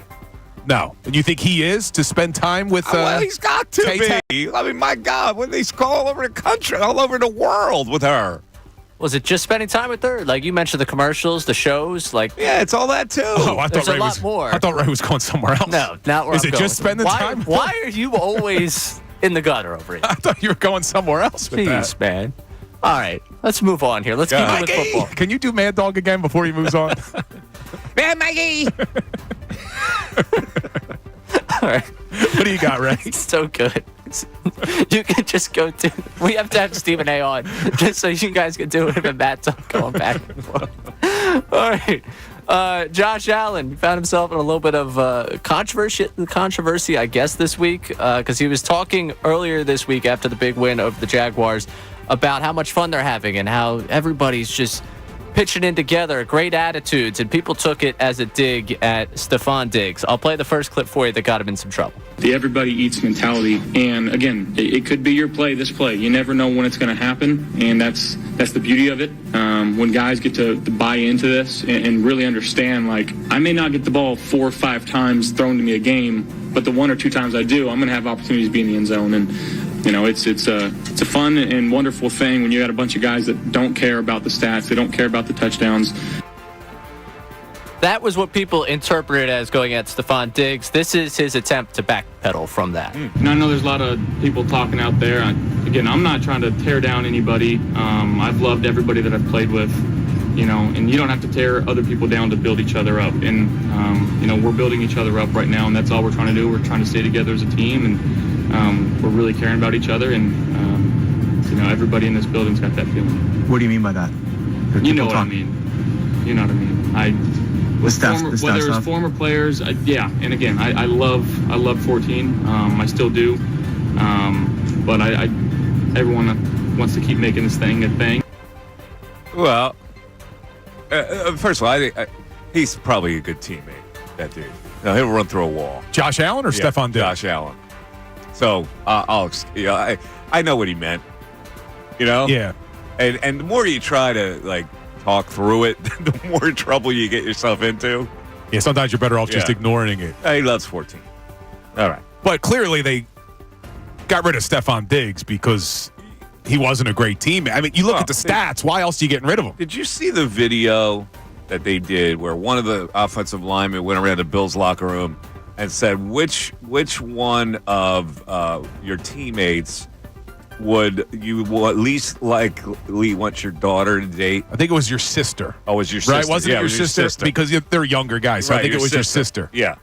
And unanimous came out Stephon Diggs. Yeah, there must be something going on with that cat in the locker room. Every single one of them. Yeah. Yeah, I mean, you look at his numbers when he was in Buffalo. Stephon Diggs averaged well over 100 catches a year and over 1,300 yards. I mean, this guy was a stud when he was there. So there had to be another reason they moved on.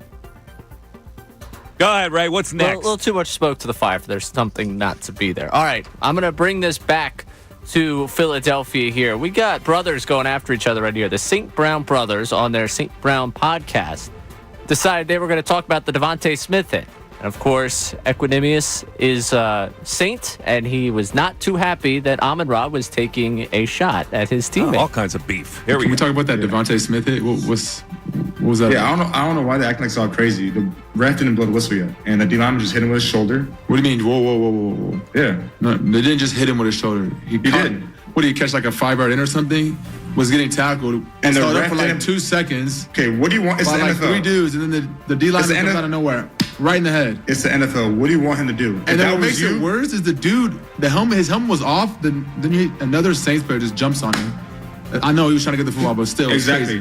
Okay, so let me explain what happened. Since you weren't there, you just I'm watching on TV. Exactly. So, did you hear the whistle on Twitter? No, they didn't blow the whistle. I already know Until that the dude blow hit the him. whistle. I already know All that, but I'm saying. Okay, so what do you want him to do? He's supposed to hit the. It's football. He's supposed to hit the guy with the ball. That's what he did. Just hit him It in the wasn't- dome. Hit him in the dome piece. No, he hit him with a shoulder in his chest. It wasn't illegal. His helmet was loose already. He needs to strap the that's off, and then he fumbles. Like injuries happen in football. Like he wasn't trying to hurt him. Like it's just he just ends up being Obviously, a D lineman. he wasn't trying to hurt him. Yeah, Exactly. But He I'm happens saying- to be a D lineman, and Devontae Smith happens to be a smaller receiver, and that's what happens when you get hit by a big dude. Like right in the head. Bro, his shoulder. The dude was getting grabbed by. He was tackled over. He was 3 dudes on him. He was going. Let me ask you this. If this was a Lions player doing this, if this was your defense, what would you be saying? What do you mean? What would I be saying? That's a crazy hit. Well, there's so much to parcel out there. First of all, to have his teammates back, that's fine. I have no problem with that. And you just knew what the receivers' perspective on it would be, right? So there's nothing new in that. I'm not around St. Brown's going to say it's a dirty hit. Boy's going to stick up for his teammate. And when we looked at it, and so many people were outraged by this, and like I looked at in real time. Now they wound up finding him, but they weren't really convinced that it was a dirty hit because they fined him a small amount, right? When I saw the play and I saw the replay, he did lead with his shoulder. Now, when he led with his shoulder, Devontae's body was coming down, and that caused the head hit. And there was no whistle. Yeah, I tweeted out right away as soon as it happened, anger towards the referee. Like, I didn't blame the player as much as the referee. You got to blow the play dead. You get taught from a young age, play until the whistle. So the guy that's behind that play who makes the hit, what's he supposed to do, tiptoe out of the way? As Devontae is going back, is he supposed to tiptoe out of the way when he doesn't hear a whistle? No, I think you got to. I don't think there was anything wrong with it. As much as I love Devontae and you wish him well, and it's a shame that he had a head injury, I think the Saints player did what he should do. You play to the whistle, man. All right, that's the news at noon. Back after this. Now is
Some Negadelphia climate bleeding into the Eagles, and we're also talking about the Phillies and clinching a bye. And I mentioned it earlier. You don't have to compliment me. I'm not the type of guy who trolls for compliments. I've always been, one of those guys that never says "I told you so." So if you don't, you're telling us, you told us so. If you don't want to compliment me on the piece that I brought to your souls by saying, "Don't worry, but the Phillies are going to still end up with the number 1 or 2 seed," doesn't matter to me which one, but they're going to do it as they clinched that last night, beating the Chicago Cubs. Meanwhile, the Negadelphia thing that we're doing that's bleeding into the Eagles is I just don't seem to feel many people around here have bought in yet, and there are 2 reasons why I think it is, and one is Sirianni, and the other is Hurts. So what is it about these 2 gentlemen that fans are reluctant to commit to? So we'll talk about that. Also, Bill going to a concert tonight. Are you one of those guys that sings at the concert? You're gonna sing at Sublime? So you're gonna sing, "If I could find that Heina and that Sancho that she's found, I'd pop a cap in Sancho and I'd slap her down." You gonna be one of those? I hope not. Well, I really want to know. But sometimes it does. You're at a concert, it kind of takes you over. You can't help yourself, So I don't know. I don't go to many concerts. Every time I go, I'm like, I should go to more concerts because it's always an enjoyable experience. I just don't go enough. Yeah. You know what a Heina is? I don't think I do. If I could find that, you've been listening to this song all these years, and if I could find that Heina and that Sancho that she's found, what is he saying? What's he saying there? Is it drugs? No, Heine's a hoochie. Ah. Like a girlfriend that's breaking his heart, and she found a Sancho. I did not know the meaning. Broke my man's heart. So he's going to pop a cap at Sancho. Now it makes sense. That makes sense. Now I'm going to hear all it tonight. All those years you didn't know what that song was, huh? I'm going to think of you tonight. Thank you. Sing along. I want to see you sing along. Do you sing along at concerts? No. I went. Do you do the Johnny Airport Hulk Hogan here? I want to get Bill. I want to get somebody to video Bill singing along to Sublime, and we'll play it tomorrow. That's your homework assignment if you're going to this concert tonight, because we have seen John Clark online singing along to a Bruce thing with his hand cupping his ear like AI back in the day. It's hard to imagine you're not a sing-along guy, given how often you break into song. Yeah, you're here. probably right. I probably will. You'll be singing along. Speaking of Johnny Clark, can we hear that one more time? Can we hear? I'm fascinated by this. I love it. It's because I like breaking his stones. So here he is, Johnny Clark, in the locker room of celebration. We're here with Alec Bohm. Do you love this place even more? Yeah. Sure. How excited are you for another Red October? Yeah, we're excited. So he went with the play on words. Do you love this place? He threw that in trying to be. Do you love this place? Because that was the whole slogan, right? Yeah. Maybe that's why Bohm didn't give him any energy. And my man gave him Ugats. How excited are you? Oh my God. Oh, I'm sorry. I'm having fun with this. Alex in Bethlehem. You're on 97.5 The Fanatic. Alex. Mike, Bill, Ray. Great show as always. Thank you, Alex. To be clear, I think Bill is great. But Bill, I just think you've been inconsistent in your analyses of the Eagles and Phillies. Okay, give me it. So, like, you cite Sirianni's record, his playoff appearances, yet you don't seem to give Dombrowski, the appropriate amount of credit. Ooh. So I have said, back to Dombrowski. Yeah, bringing it back to Dombrowski. I have said that Dombrowski is a great general manager, and I did cite to his prior stops. The fact that he's brought, 4 teams to a World Series, 4 different organizations to a World Series is incredible. And my anger towards Dombrowski, and I'll admit, was probably a little overblown. I was upset about the 5th starter. I was upset that they didn't go get a big right-handed bat for the outfield. And I kept saying, I know I'm being greedy. I know this team is good, but when it's World Series or bust, I wanted to be greedy at the trade deadline. I wanted them to go out and do something that would really move the needle even further for this team. They're still a very good team, and you're right. Dombrowski deserves a lot of credit. They're a great team. I just was greedy at the deadline. I hope they're good enough to win the World Series because if they don't, it's going to be a major disappointment for everybody in this city. Now you change. See what he's doing, Alex. Now he changed to the World Series. Before it was not making the 1 or 2 seed. That's what he was mostly worried about. Well, that was with the 5th starter. But the right-handed bat, I knew was something that would affect him in the playoffs potentially. So, well, you're right. Right now, one of my fears has been not realized. I guess I used to say, when you worry, you suffer twice, right? I worried, never happened. Most of the things you worry about never come true. Did you know that? And you know what? That's why I need my great people in the Delaware Valley. No worries this October. No worries about getting your heart broken or all that crap, Mike. Well, see, here's the thing. This is why I've got it very pragmatic. If it happens that they fall on their face and they lose in the first round series that they're going to play, then all bets are off. Then you're going to hammer them, and you have the right to hammer them because that's not what they should be better than to lose that series. Now, if they get to the Dodgers, we'll see. If I determine that the Dodgers were just a better team, they had better whatever it is, then I go, okay, well, it doesn't hurt me as much. But this protective bubble that people put themselves into in this city to prevent them from getting hurt is what bugs me. This is a good team. Enjoy it. Appreciate it. Yeah, absolutely. Well said. Thanks a lot, guys. All right, Thanks, Alex. So to Alex's point, saying I don't give Dombrowski enough credit, I'm curious when we get back. We had that article that came out from The Athletic where it ranked the Philadelphia Eagles front office. Was it number 4 in the NFL? Yeah, number 4. Who do you think's a better general manager, Dombrowski or Howie Roseman? Dombrowski. You don't even need to have a discussion about it. Yeah. All right, I'll give you my argument when we get back. All right. 610-622-0975. And also, this is Thursday. We're going to try to do this every Thursday. DB or not, where you have to weigh in. That's right. Major bag alert coming up after this.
Missanelli Show, 1233. You sound exactly like him. I love this man, too.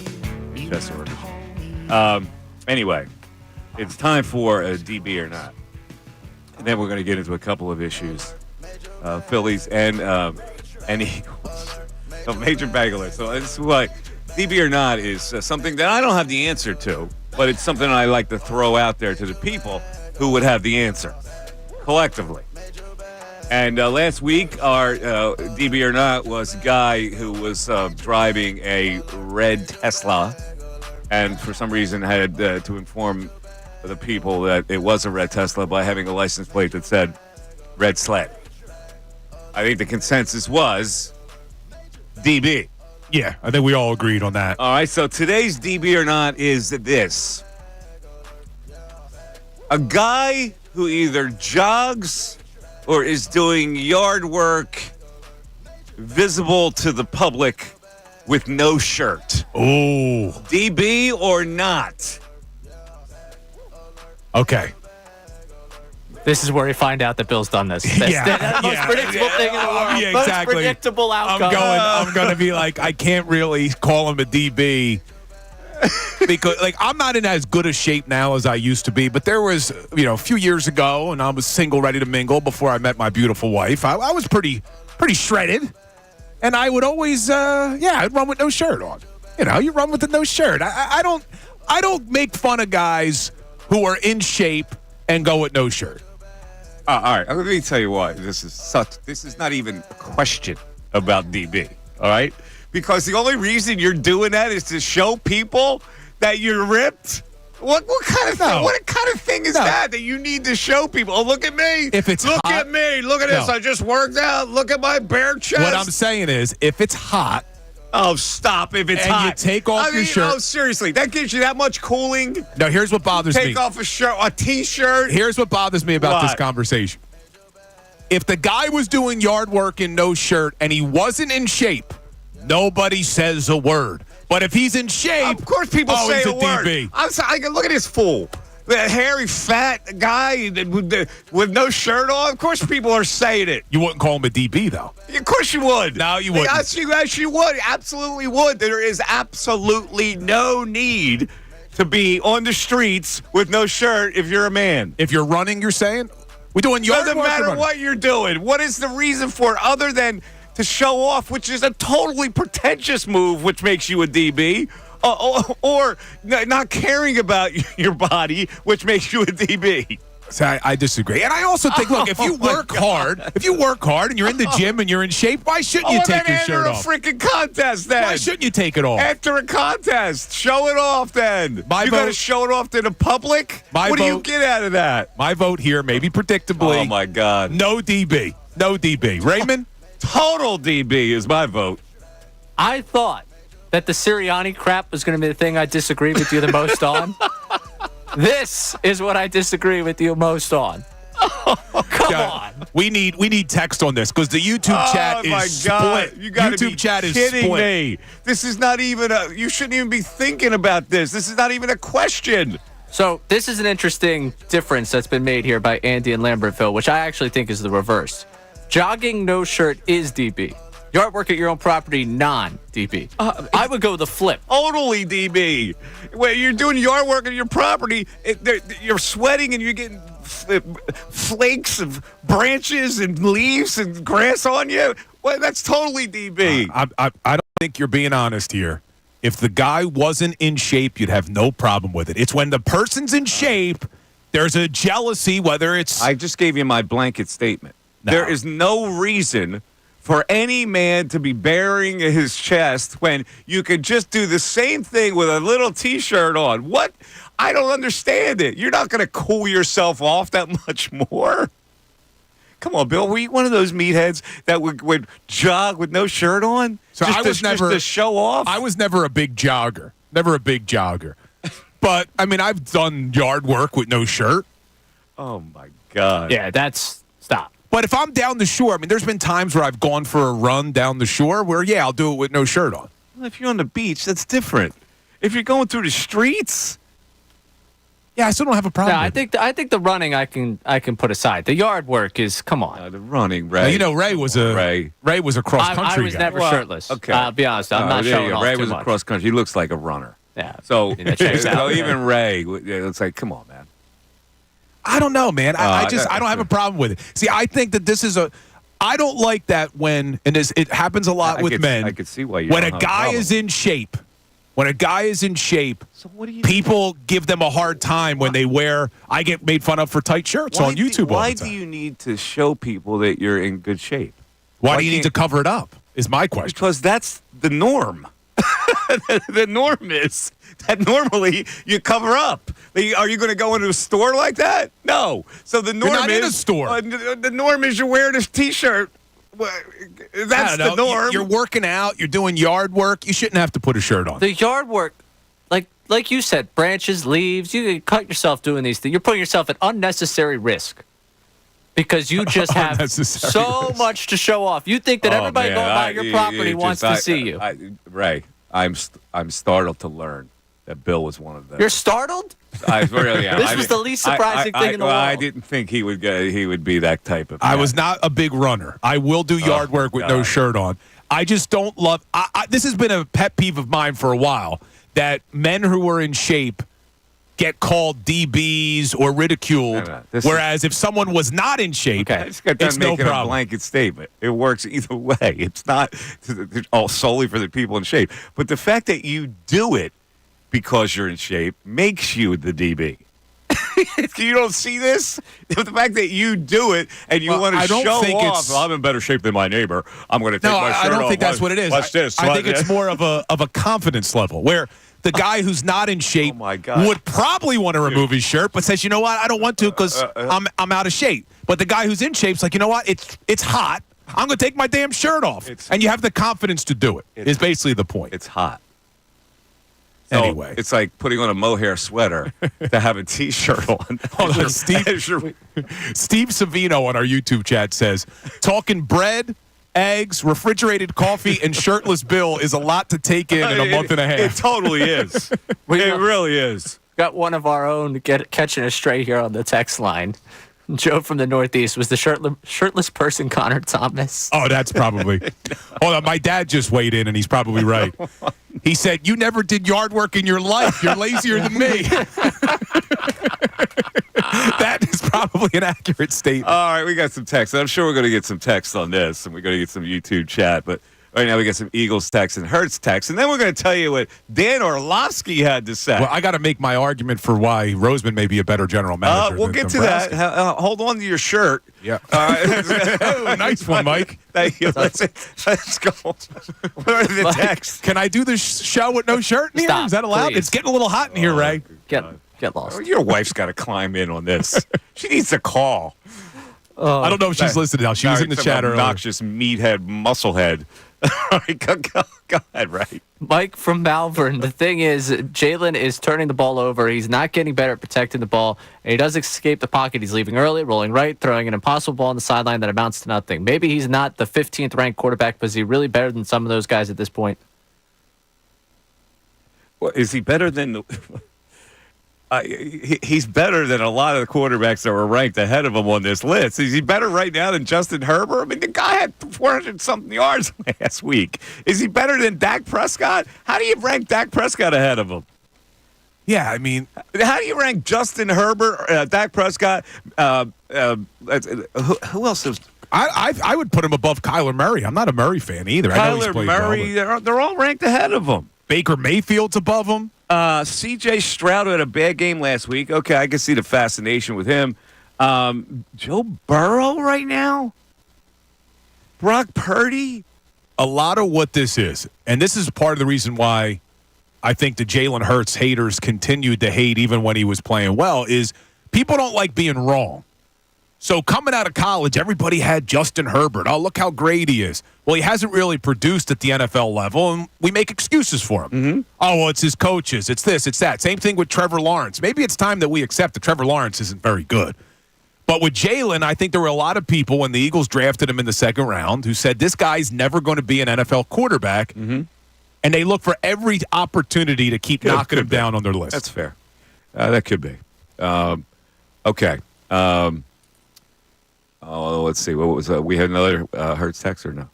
Oh, we got plenty of people. All right, go ahead. Yeah, Okay, give me another. Let's go to Anthony in St. Pete here. Totally have no faith in Hurts. He turns the ball over, can't check down. This will be the week that he proves me wrong with no number one receivers available. We'll see. That said, Sirianni should be out. He's an ass. Anthony St. Pete. Thanks, Anthony. I'm saying Sirianni and Hurts are just not hooked in with his fan base right now. All right, so let's go to Dan Orlovsky, who, I can only take so much of Dan Orlovsky, to be honest with you.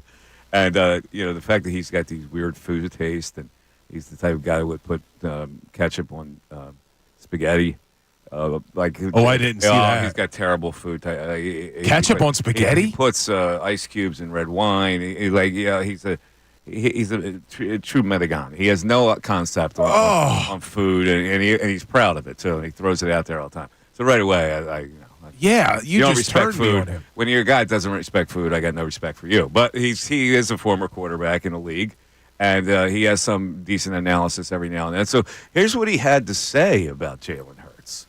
I think we've seen the best of Jalen Hurts. Yes, I think that's fair to say. When you say yes, the version that led them to the Super Bowl or the version after that? I think the version that led him to the Super Bowl, that 2022 season and playoff stretch, that's the high. Yeah. I don't think we're going to recapture that. One, because of the style of the offense. Two, because we saw this just rocket-like improvement. And really, since that Super Bowl, and it is absolutely accurate to say, in that Super Bowl, he outperformed everybody on the field. Including Patrick Mahomes. But there hasn't been the improvement since then. He's holding on to the football for such a long time. And that's a problem at quarterback. When you hold it in this league, it usually spells poor play. Well, there you go. I mean, he's trying to back out of it a little bit. Oh, no, I meant he's never going to be like that 2021 version. I don't know. He's not going to be. We've seen the best of him, Bill. We've seen the best of Jalen Hurts. I sure hope not. Well, I mean, I agree with the fact that 2022 Jalen is probably the best you will ever see Jalen Hurts, but it doesn't mean he can't get back there. I don't think he's going to, like Orlovsky seems to be saying, well, you saw that massive improvement to 2022, and he hasn't improved since. I mean, that was a pretty good version of Jalen Hurts, was it? I mean, if he gets back to 2022, I'm okay with it. Yeah. So I think to that point, I don't yes. think I do not think we've seen the best of Jalen Hurts. I think there's a lot more there that can be explored. So I'll give him the benefit of the doubt. But you just heard Orlovsky say he holds the ball too long. We had a caller earlier say he holds the ball too long. None of Jalen Hurts' turnovers, in my opinion, had to do with the fact that he was holding the ball too long. He made bad decisions. He's rolling to his right. He decides to throw back across his body. He throws into the middle of the field in triple coverage against the Green Bay Packers. He's running with the ball with the ball like a loaf of bread in his hand. Like, it wasn't as if he's in the pocket holding the ball so long and now he gets sacked and it causes turnovers. You know what I mean? It's bad decisions, less about holding the ball too long, in my opinion. Yeah. You see, I can't the offense right now, they're going to be without Smith and A.J. Brown this weekend. And maybe the right side of their line. Well, maybe the right side of their line. Why the Eagles are still favored right now is beyond me. 2 words. Baker Mayfield. Who beat him? Who beat him a couple times. This man was a bona fide scrub. He can't play. But did you see, I pulled up the Eagles have, the injury report on their website. Yeah. And you look, and the Eagles have 6 players on it. You scroll down a little bit further to see the Bucks. Mm-hmm. They have 1, 2, 3, 4, 5, 6, 7, 8, 9, 10, 11, 12, 13, 14, 16 players on their injury report. The Bucks are more banged up than the Eagles. I don't know how to call this. The Eagles are depleted, and they're 2.5-point favorite. I got to go with the Eagles this weekend. I picked the Eagles every week, I think, didn't I? I think I have. That's unlikely. Well, you weren't going to pick them in week 1, but then we convinced you before the end of the show. I flipped. And you flipped to beating the Packers, which they did. Uh-huh. You were high on Atlanta, giving them a run. They actually should have covered. Were enough for a terrible decision. Yeah, we've kind of had it handicapped correctly the first 3 weeks. So, but this week I'm with you. Now, the weather could be a major X factor. We don't know what that's going to be. I got a buddy who just texted me. He goes, "What does DB stand for?" Seriously? I think context clues, guys. We're playing a song called Yeah. Major Bag Alert. Major bag alert. Okay, this is a good buddy of mine. What's DB stand for? I go, come on, man. Yeah. I wrote back. He goes, sorry, I had no idea. Dumb blonde. I go, what the hell is wrong with my friends? Is he a blonde? 'Cause he Are might we- be the dumb blonde he's speaking of. And we're not allowed to say the No. DB on the air, right? We probably can, but we choose not We to. choose not to because this is a classy program. not. Right, but we do have a lot of text on DB or not. So let's roll with a couple of those, Ray. I'm going to start with my favorite here. Andrew and PA. DB, Dollar Store Kendall Roy is ridiculous. Call him Bill Dollar Store Kendall Wow, Roy. that's Dollar Store Kendall Roy. he was probably my least favorite from the. What's that have to secession. do with Kendall Roy? He walk around with no shirt? I think he's saying that he reminds him of Kendall Roy. Yeah, How's maybe he I don't remind think him I of- look like I don't him. think you look like him, but Dollar Store Kendall Roy. Wow, I don't know. I'm trying to figure out how much of an insult that is or not. I can't figure it They out. think you look like Kendall Roy? They I don't think I look Kendall like Roy. Kendall Roy. I don't see that either. But okay, Dollar Store Kendall. Dollar store. Nick from Collegeville is sticking up for Dollar Store Kendall Roy here. So if someone drives a nice car after working hard for it for years, you're a DB. It's the same concept. You work hard for a nice body, you can show it off. Bill is completely right. All right, I like it. You gotta be kidding me. So- that's the worst analogy I've ever heard. Somebody in the YouTube chat, we're not going to do this, wanted us to put up a poll, whether it was DB or not, and if it came back not DB, Mike had to do the show shirtless. We're not putting that poll up. We got a texter checking in from North Carolina saying, complete DB. Got a dad in the neighborhood who does it. He's in shape. Still won.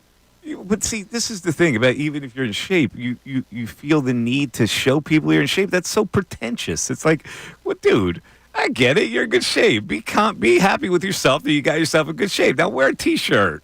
People can still see you're in good shape. You wear a T-shirt. Like, I don't get it. I don't get the pretentiousness of it.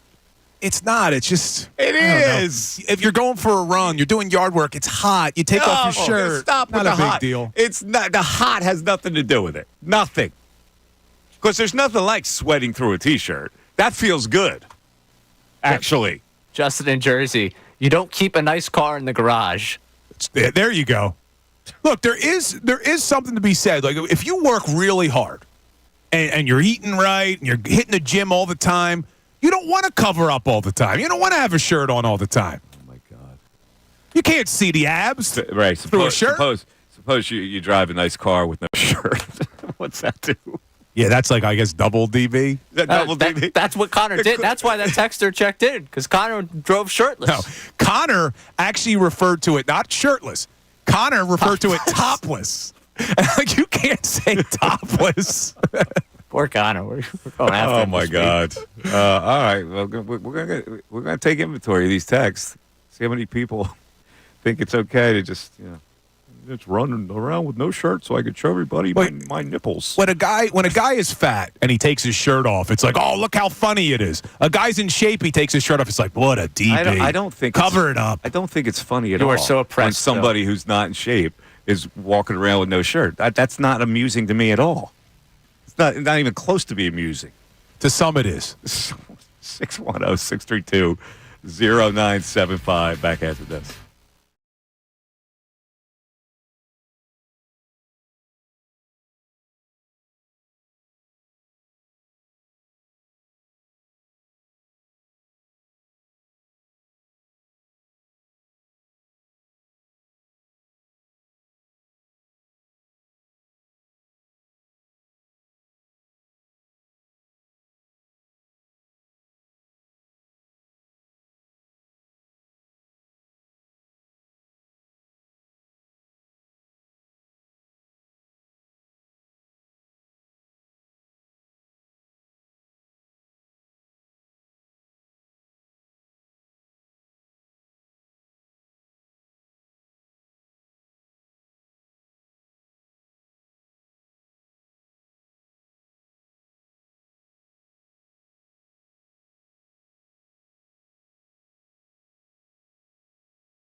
nationally, while they like the Eagles, they don't seem to like Hurts, because I'm looking at a quarterback ranking in The Athletic today where they have dropped Jalen Hurts after last week, where you put pretty big numbers up from 11th to 16th. And the QB stock report, where they have moved quarterbacks up and down depending on their performances. Did you see this, Bill? And how did you react to it? Mike and Bill have been pleading their cases. You look at this offense, the offense has been putting up yards, they're putting up points. It's the turnovers that has Jalen Hurts falling down the ranks. Is that something he can clean up? We keep waiting for it. We waited all year last year for it. But that's why he's dropping down the ranks of these quarterback rankings. Okay, but let's look at it.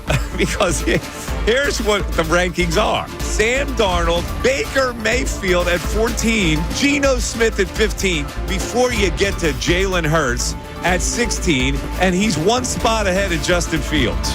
Now, are you kidding me? No, it's too low. The Mike Missanelli Show Holding Court is brought to you by Grungo Law, your law firm when you need help because of an injury. We treat every case like it's Dallas Week. Pray for peace, prepare for trial. Now back to Mike Missanelli on 97.5 The Fanatic and 97.5thefanatic.com. All right, so 1 o'clock hour is brought to you by Ferguson HVAC Line Conklin. Attention, HVAC contractors for equipment, parts, supplies. For every heating and cooling job, visit one of Ferguson's counter locations in Ben Salem, King of Prussia, Pennsauken, or Westchester. And we just came off the 12 o'clock hour where we had a lot of take your shirt off activity. It was brought to you by Service First Heating and Air Conditioning. If you don't have your heating and air conditioning in line, you're going to have to walk around with no shirt. So get 0% financing for 72 months and a $500 rebate when you purchase a complete heating and cooling system from Service First. Learn more at ServiceFirstHVAC.com. All right, so let's get into this argument about who was the better general manager. But first of all, the news, of course, is the Phillies clinch a bye. Whether it's one or two remains to be seen, but they have clinched a bye, so all that was good, and all that was predicted by me. Feel free to compliment me. Thompson said it's the best Phillies team he's ever had. But let me go to the text board here, and you can text me, MikeMiss25. This is from Destiny Lagardo. Do you know her, Ray? Yeah. Yeah, she went to Temple, right? She didn't go to Temple. Might have been crossed over. I just know her. Yeah, I don't know if she worked for a paper or not. Phillies Nation. Yeah, she's PhilliesNation.com, and she covers the Phillies. And she tweets out the following, and Bill, feel free to have a comment. I don't want to be sappy here, but if you're a Phillies fan, I think it's important to enjoy a year like this as much as you can, no matter how it ends. Don't get too deep into the World Series or bust thinking, because it's harder to enjoy all the good things that come before it.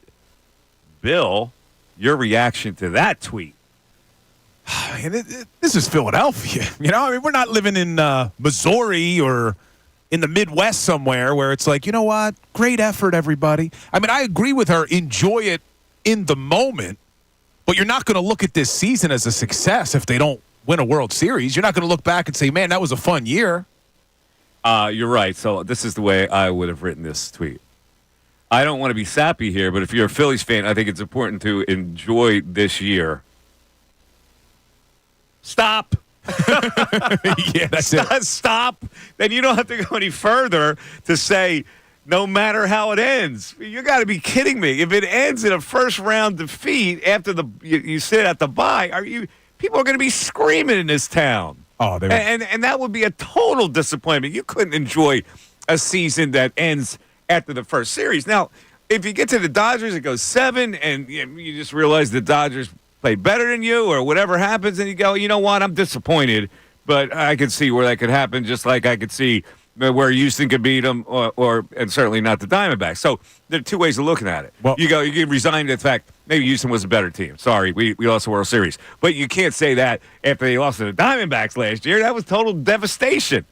No, you're right, but you said something in there where I'm not going to be able to say, oh, well, they went 7 against the Dodgers, because if they go 7 against the Dodgers. Oh, here we go. As the 2 seed. They'll lose Game 7 in Dodger Stadium. Mike, I'm hoping this doesn't happen. I will lose my damn mind. Plays right into you, doesn't it? Oh, my God. I would lose my mind if they lost a Game 7 in L.A. because of the fifth. We're not talking about the fifth. I'm not saying it. It's become a FCC word. We can't say fifth starter anymore. Create a worry. it hasn't even been determined yet that they're going to be one or two. And right away, you're climbing in here with Game 7 in L.A. You said it. And I think that's where that tweet goes to. Because I don't know if it's necessarily worded the way that you're looking for, but I think that's where that tweet goes to because there's too many defeatists already out here who have not enjoyed the journey, will not enjoy the journey, and already telling you that they're not enjoying the journey because it's over. And you know how I feel about that, right? Right. I hate the Negadelphia feeling in this town. I hate it. But don't give me no matter how it ends because it better end a little better than you losing in the first series that you play. Yeah, I hope we don't have to let's have get to those the bigger question because I think that you would think that Howie Roseman has done the better job as GM than Dave Dombrowski. I say it's Dombrowski because they're going to wind up. They've achieved something they've never achieved. They're going to get possibly a number one seed going into the playoffs in baseball. I don't know. As much as you want to go, well, they should have done something at the deadline. They're weak in left field. In center field, I don't know if that guy can hit. What about the bullpen? Who's going to be their closer? You can go all through those parameters. The bottom line is they may go into the playoffs as the number one seed in the National League. Well, I think Dave Dombrowski's a great general manager. The reason the question came up was the Athletic spoke to who did they speak to, Ray, to rank all these 40 NFL? 40 executives. To rank the top 10 front offices in the NFL, and the Eagles came in at number 4. And I'm thinking, you know what? Behind the Ravens, the Kansas City Chiefs, and the San Francisco 49ers. And I'm thinking, well, you know, who's a better general manager? Now, you said without even thinking, it's Dave Dombrowski because he won a World Series with the Marlins, 2 World Series appearances with the Tigers, won a World Series with the Red Sox, and now has taken the Phillies to 1 World Series appearance, hopefully another one. Great general manager. But the reason why I think I would put Howie above him, and I've been critical of Howie. You know that. I don't like the way he's built the defense. But Howie brought 2 different Eagles teams to the Super Bowl in a 5-year span with different franchise quarterbacks and a different head coach in a salary cap league. Dombrowski doesn't have to really worry about a salary cap. When you got an owner that's willing to spend, like John Middleton is willing to spend, great GM. I don't want to take it away from Dombrowski, but I think it's more impressive what Howie Roseman's done in the last 5 years. Very well reasoned out. Now, an executive in this story says Howie is really aggressive. That really stands out the way they do things. They go for it. He's not afraid to take risks on players. I think that's a really good quality when you get into that role, and he's quick to move on when something isn't working. But see, that's my problem with Howie because he's had to fix a lot of mistakes that he's made. Especially on the defensive side of the ball. I will give you that. And there may be 2 glaring mistakes that he made coming into this season. One was the Devin White mistake. The other was Huff. Man, Huff is frustrating. But looking at the body of work, yes, I think Howie struggles at evaluating defensive talent. I think that is his weakest spot. I don't think you could even argue that. It's the defensive side of the football. I just look at what he's done with a salary cap. Shouldn't be possible. You shouldn't be able to go to 2 Super Bowls with 2 different franchise quarterbacks and 2 different head coaches. Now, to your point, you could make the argument, well, that's their fault that they hired Doug Peterson and then fired him. You know, it's their fault that they paid Carson Wentz maybe a little bit too early and then had to trade him. But what he was able to do when he took over for Chip Kelly was amazing as well because all the narrative was, and you were on the air then, all the narrative was it was going to take years for the Eagles to climb their way out. No question. I can't refute your argument. You make a good argument for Howie.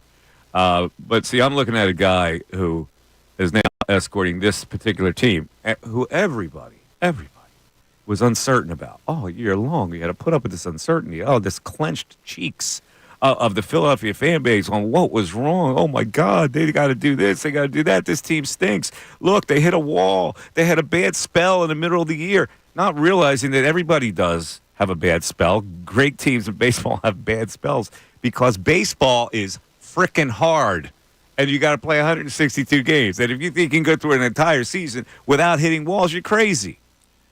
No, you're right on that. It's 162 games. I think it's too long, but that's an argument for a different day. All right, let's go to Jim in East Norriton to start off the 1 o'clock hour. What's up, Jimmy?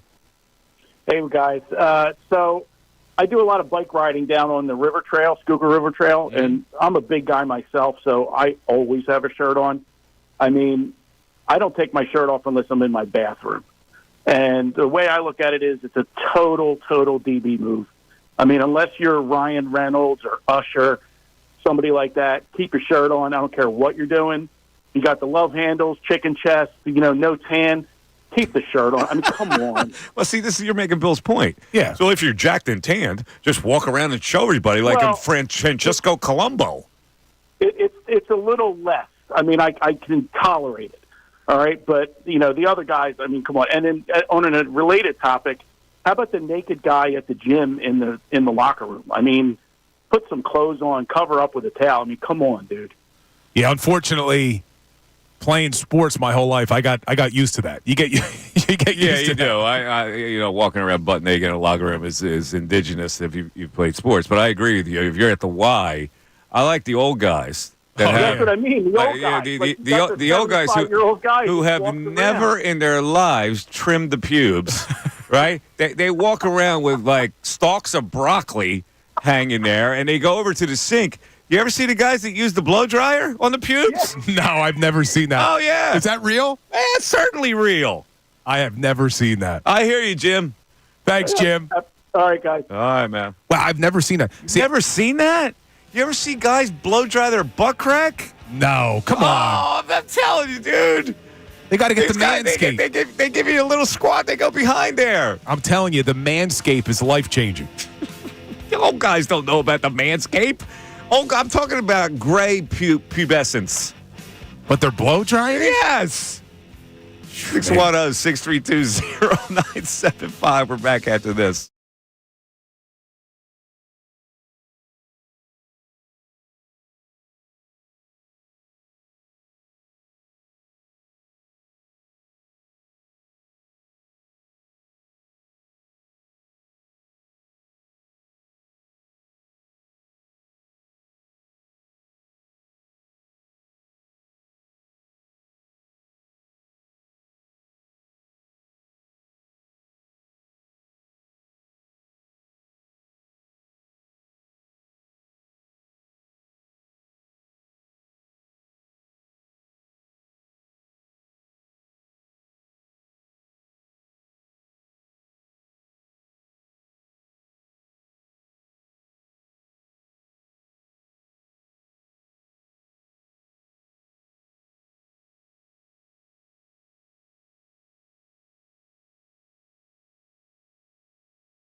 612-632-0975. We threw a lot of stuff out here today. So whatever you heard, you want to comment on, hit us up on the 610-632-0975 text line, or give us a call because we like to talk to people here on this program. Have you noticed that I got the mani-pedi yesterday? Now, this is the second time in a row I've done this. I have never done this, ever. You've never done a mani-pedi combination? No, I've never really thought about getting a manicure or a pedicure. And I just got on a whim because I normally had, I would normally bite my nail. I haven't noticed you doing that. You stopped doing that? And peel it off. That's how I would usually cut my nails. It's a bad habit. It is a terrible habit. You don't do it anymore? You know what? No. I go, I'm a grown man now. Maybe I can. Now, I got to be honest with you. I don't like paying $40. It's not cheap. For a manicure and a pedicure. You can get one or the other, but I waited since the last mani-pedi. I waited for my nails to get that long and my toenails to get that long. So I go, okay, now it's time to do it. Now, this is very unusual for a man to do it. And now I ask for the clear. Oh. So like how shiny those things I got are. some clear on, right? So, listen, I'm content in my manhood, so I get the clear. But here's the question I have. This is a woman question. Why are women so obsessed with nail salons? Yeah, my wife's there a lot. It's always like even in The Sopranos. Well, I got Meadow calls. My mom, think we have lunch? Well, I had my nails at 10 o'clock. And why are the nails such a priority for women? Because I go in there, I'm the only guy in there. But women are all over the place, and then there comes another woman in here. It's like the nails have to be taken care of. What is that? I don't know. I can't speak to it. I can't speak. Now, I've never done the manicure. My wife talked me into getting the pedicure, and I do think that should be universal across the board. Everyone should do that. The pedicure is actually nice because they scrub you up. They get that pumice stone on the heel. Yes. They put the cream on your legs, and it is nice, and it is. It's a better way than trying to clip your own toenails. Correct. Ray, have you ever had the pedi? No, I didn't. When I was Ray's age, I didn't have it. I didn't have it until I'm 100 years old. I may have had 4 my whole life. Yeah. Right. I've never done the mani, but now that you're going clear, you may be our boy Jared McCain soon. Maybe you go color next time. The woman asked me. She didn't really speak English, but she was I was trying to figure out. She says, color, and you said no. I go no. I go no color. Clear? I go, yeah, all right, you can put the clear on there. But my question is about the women. I gotta understand. I gotta know this. What is that? That is subsistence for women. The nail salon, and that's why there's so many out. You can see there's a million nail salons all around. They all have the same business. I think at least for my wife, I think once you start taking care of your nails, like she does, going all the time, that once they start to chip, they don't you feel the need to have to go again. You don't want to have. All right, but when they chip, sloppy you nails. Get that stuff that takes off the polish, and can you apply the polish yourself? I don't know. I guess this is what I'm asking, right? You weigh in on this? A nice escape from us? Is that what it is? An escape? You get to the nail salon and you have somebody dote on you with the nails? I don't know if it's I got to hear from a lady on why this is such a priority. Okay, it's a priority. They schedule it every couple of weeks. They're in there. Now, I will say, and I don't know if this makes me superficial, when I was single, one of the first things I would do is check out somebody's nails? The woman's toenails. Well, toenails is... What? Yeah. One of the first things I would look at. Because I would think, all right, if she takes care of her feet, she probably takes care of herself. Well, you can't have grody toenails. I can see, I can you don't see do that, right? I'm telling you, take them I'm off. talking about the hand, fetish the hand nails. That's foot fetish stuff. So you didn't look at the hand nail? I don't know. Do men look at the hand nails for a woman? Is that important to a man that the lady have the nice hand nails? I don't know. I'm asking. I'm just asking the question. Yeah, I'm not sure. I just, I always liked, I liked when my significant other, my wife, does it. She takes care of her feet and her hands. I don't know. I like it. I don't want to go down a path here. I'm walking into something bad here. Yeah, I'm walking into something bad. You do you, man. There's no judgment over here. Anyway, Ray, back to the point of the show here. You should get a pedicure. It's a better way to clip your nails. Ray's never going to get a pedicure. He's 24 years old. I wouldn't get a pedicure if I was Ray. Well, what's Ray need a pedicure for? Also, I don't even know. Why do I need one? I don't even need one. Well, you cut yourself. Decided to go. You expose yourself to potential ingrown toenail if you cut too short. I gave the lady a tip too, and she looked at me like that. I gave her a healthy tip, and she looked at me like that's for both. Let me ask you a question. Why that's for both? Is there any amount of money that I could give you to rub my feet? No. What? No. So, even though you tipped her, do you think she was like, what do you want her to be happy? Like, oh, thank you for letting me rub your feet. She doesn't have to work in a nail salon. She doesn't want to. That's her job. They have a technique. They're good at it. Doesn't mean she has to enjoy herself. That's a skill for her. That poor lady having to rub Mike Missanelli's feet. Well, my feet are clean. They've been soaking in that tub. It's not like they're grody. They're soaking in the tub. They're clean at that point. Do you turn the massage chair on too when you got your feet in the tub? I do, but I don't like it. It's too harsh. This is going down another path. Massage chairs overrated. I have never enjoyed a massage chair. I kind of agree with you because they have that. It digs into you too much. It's like not. It never feels good. So now all of a sudden we get phone calls. I want to hear from. We have a lady on the line. All right, let's take a break. On the other side, Edith just got out of the salon, but it says here saloon. So I don't know. Is she drunk or what? Is she drunk or does she have nice nails? We'll find out. Coming up. Maybe both. Mike Missanelli Show. Back after this.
Missanelli show. We're having a lot of fun now. And all of a sudden, we open another subject route.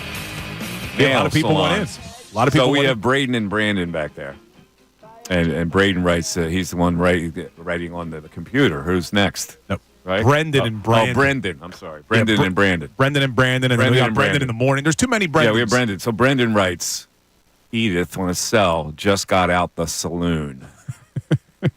And he goes, what do you want from me? I'm getting all these calls. So I put an extra O in there. Yeah, that's a big difference. It is a big difference. And I want to go to her right away. It's Edith on a cell. Hello, Edith. Hello, guys. How you guys doing? How you doing, Edith? You just get out of the saloon? Just got out the shop, went in the car, turned it on because I've been listening to you guys this morning and heard you saying something about the nails. Yeah, what's up with the nails? Why do ladies are obsessed with the nail salons? It's grooming. It's grooming. It's the same as washing your face, brushing your teeth, keeping your body clean. It's the same. Well, you got to brush your teeth every day and wash your face every day. How often do you get your nails done? I get my nails done every 2 weeks. Every 2 weeks. Every 2 weeks. They usually last out because when you get the gel polish and the other things, the other stuff on them, they don't last forever. I got to wash my hands. So, when you're putting your hands in all that water, they don't last forever. Okay, so they last almost 2 weeks is the maximum, and then you got to go back. A couple weeks here, normally. Now, for the high-end people, I'm not high-end. Like, I don't have all the jewels in them and all that stuff. I just get them done, shaped, a little clear polish with a little sparkle in them, stuff like that. I'm kind of low maintenance. All right, do you do the petties when you do the manis? I do the manis, the petties. I put my lashes on, and I get my eyebrows shaped. Oh, there you go. So that's a whole thing. Well, you want to look nice. All right, so let me ask you this. Yeah, you get all that done. The eyelashes, this and that, pedicure, mani. How much does it cost? It's under $100. $100. Wow, every 2 weeks? Where I go, it's under $100. So I don't get all of it every 2 weeks. All right. My nails. I have to have my nails got to be done because that's the first thing people look at. If you're looking at a woman and her nails are dirty, you need to leave her alone. I'm telling you right now. All right. You need to walk away from that. All right. Yeah. See, Edith's right. That used to be my mentality, but I wouldn't look at the hands as much as I would look at the feet. A priority for ladies. I mean, it's around. It doesn't matter. That's around their schedule. That schedule goes in there, and that's that. They're not moving that appointment. That appointment is solid. It is solid. You know what? And I should talk to the ladies out there because I love when their nails are done, but it can't be too long. It scares me.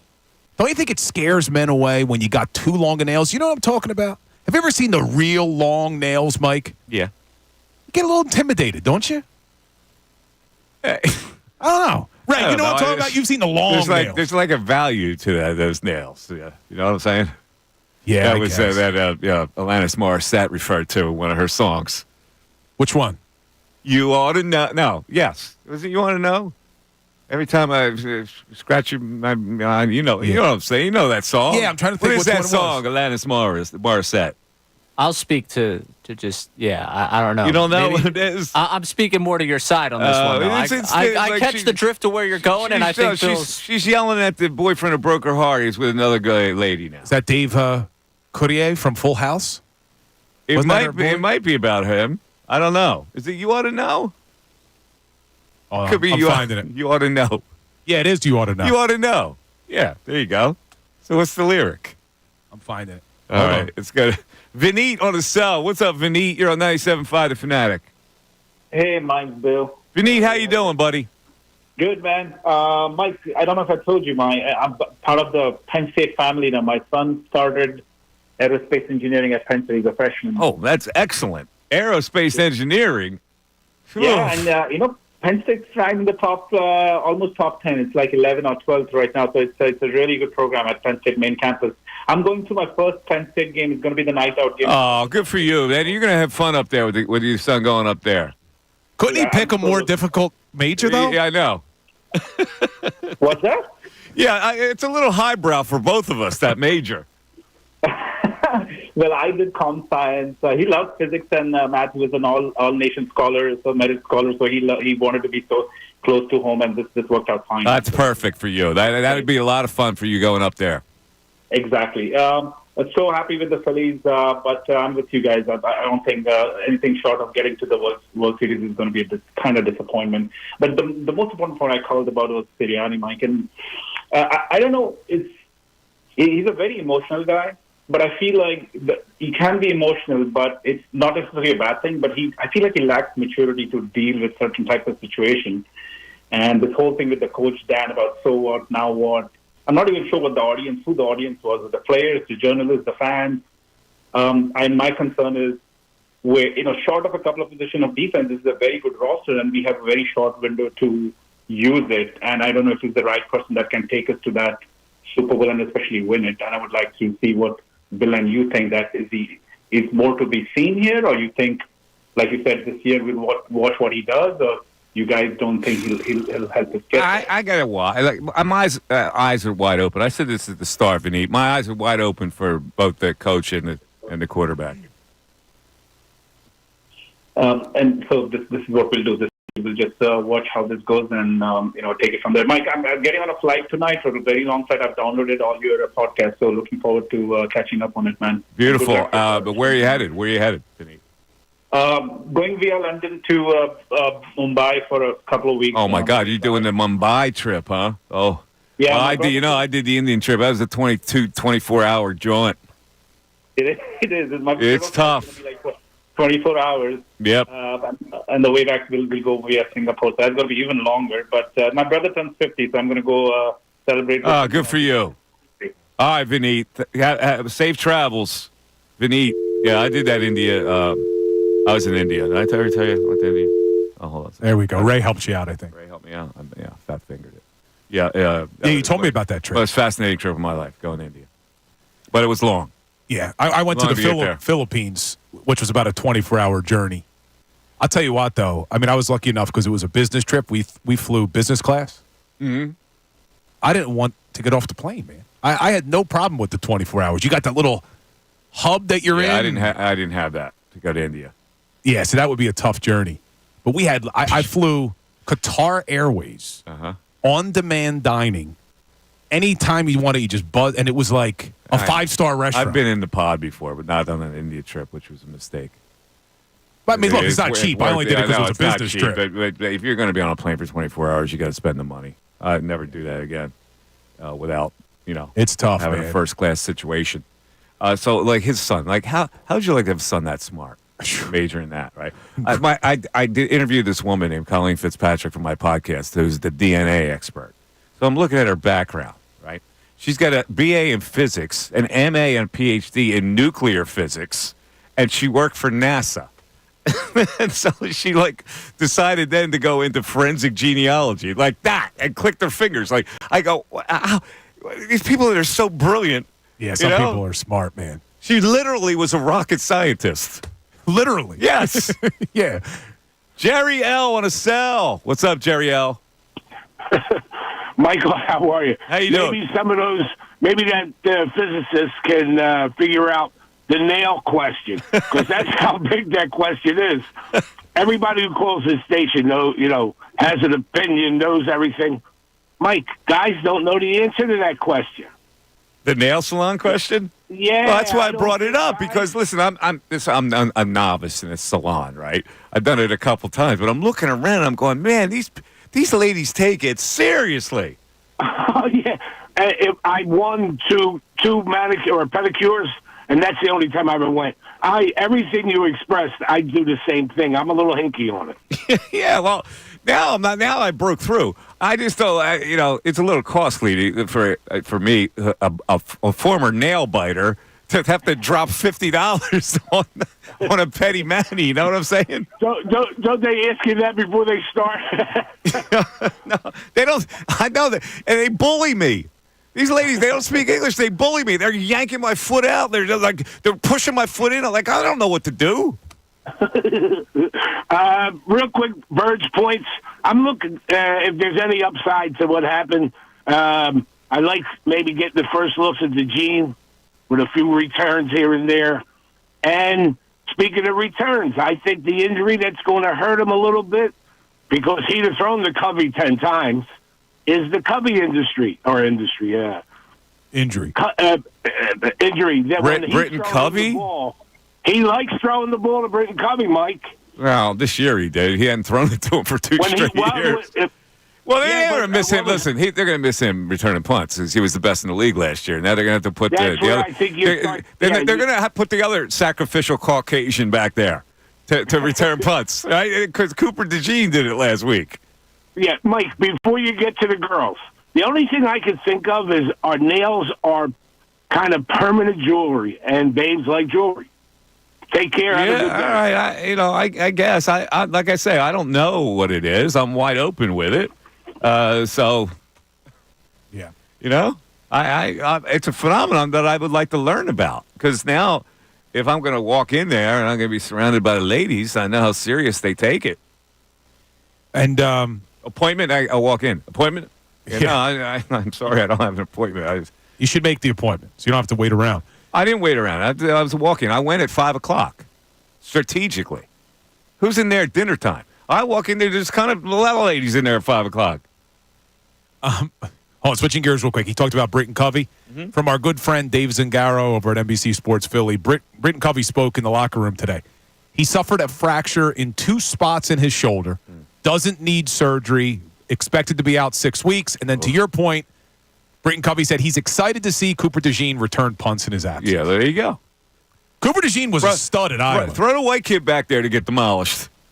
Cooper DeJean was a really good returner. He was. In college. He was. Hey, any Caucasian volunteers? Help Cooper? You want to get killed. Yeah, Cooper DeJean, there's no way he's going to look like a crash test dummy like Britton Covey did. Oh, he does get wrecked. Yeah, he just gets destroyed. Kid, he does get destroyed. Larry in Pennsylvania. Larry on 97.5 The Fanatic. Larry. Hey, guys, I'm in Ventnor now, Mike. I've been with you for 30 years. I bartended at Engine 46 Steakhouse. Oh, way back in the day. You remember? Oh, yeah, we did a remote there. That was a Steve-O time. Exactly, Steve-O time. I think Ray Roach had a show. It was awesome. That's when I met you. I was bartending, doing your shift there. Yes. You were great. The nail thing should not be a question. I don't understand why the girl that takes care of her nails and spends that time, she takes care of her everything. She cares about her appearance. I'm right with you. Larry, I am with you 100%, man. My mentality when I was didn't single. factor in that it chips away and you have to go every 2 weeks. So, it's a priority. It's like when I grew up, all the older Italian ladies would have to go to the salon. I got to get my hair done. That's Grandma Melly, man. That's Grandma Melly. They walk in there and they get under that dryer and the whole bit. Right? I remember those exactly. days. I mean, you've seen Paulie get his nails done in Sopranos, right? Yeah, Paulie does get his nails done. That's correct. Right? I mean, I love the Sopranos references you give. You got to explain. Please explain to people, the older guys like me, who need to figure out how to listen to you. When I moved to Ventnor, New Jersey, right? I can't get the radio station on a radio. I finally figured out how to listen to you. Can I tell the people? Or yeah, on the app you listen, right? On the Odyssey app. It's even yeah. You get our app and you can listen to it. Right. This technology, man, like for an older guy like me, yeah, I mean, seriously, it takes half an hour to log into every damn thing. No, I hear you. I get it. I have the same problems. It's very easy, though. If you're listening, then you know how to find us. But all you got to do is really tell your smartphone or your smart speaker, play 97.5 The Fanatic, and it plays it. I mean, that's how I listen to it. Figure out how to use the smart speaker, Bill. You think that guy knows how to use the smart speaker? And do you know what the best part about when you listen on the stream? When Ray has to dump some of the things we say, it still comes through on the stream. It does come through on the stream. So last night, he brought up The Sopranos. I finished again. I watched it again through the whole thing of season 6. And the next to last season is when Tony goes hat in hand with little Carmine at Phil's house to try to broker something. And they get turned away at the door.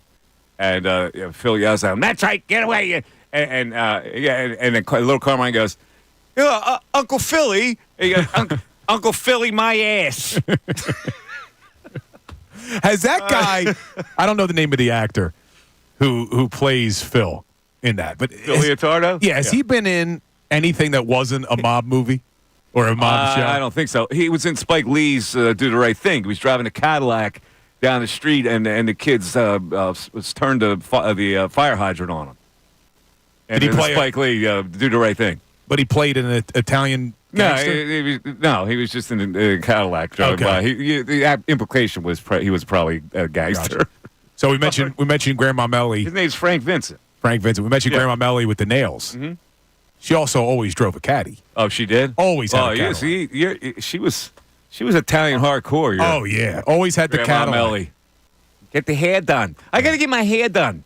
Always. But when I was a kid... Can you kids stay alone for an hour and a half? But when I was a kid, my parents worked. So sometimes I'd have to go to the hair salon with my Grandma Melly and just sit around for hours. I used to... what would take so long? They're in there 5 hours. I'll be back in an hour and a half, 5 hours later. 5 hours they would sit there. And I'd have to just be in there. Yeah, I hear you. All right, time for closing arguments. Now, closing arguments on the Mike Missanelli Show. Brought to you by Lowenthal and Abrams Injury Attorneys. Injured in an accident, call 800-876-LAWYER or visit LowenthalAbrams.com. All right, my closing argument today, and early on we talked about this, is Negadelphia bleeding into the Eagles. Highly rated nationally. Other teams are struggling all around the NFL, and yet the Eagles don't seem to have the 100% acceptance this year, at least this far in the season, that we are used to seeing. So what is it? It's two things. And it's two things that we looked at coming into the season, and they're more prevalent now. People do not believe 100% yet in the head coach or the quarterback. So what is it about Nick Sirianni that turns people off? What is it about Jalen Hurts, who today, Dan Orlovsky said, it's not going to get any better with Hurts? I don't know what it's about. But, see, I keep my mind wide open. As you notice, I have not overreacted. I told you not to overreact with the Phillies. I'm telling you not to overreact with the Eagles. I think this team will eventually get full acceptance, and it starts this Sunday. The line tells me they beat the Tampa Bay Bucks, and then maybe next week we'll start to appreciate them. Wow, and if that is the case, that they go down to Tampa and they win this game without A.J. Brown, potentially without Devontae Smith, without Lane Johnson, I would have to assume then that people are going to be feeling a little bit better about the starting quarterback, because if Jalen Hurts wins this game without all of those people on offense, that'd be an impressive performance. All righty. That'll do it for today. Thanks, everybody, for listening. We had a lot of fun today. We bounced around a lot of topics, and tomorrow will be Football Friday. We'll have a prognosticator on, and also, I am told, possibly a special guest towards the end of the show, also Tim McManus, to analyze the game. Have a great rest of the night, everybody. We'll talk to you tomorrow.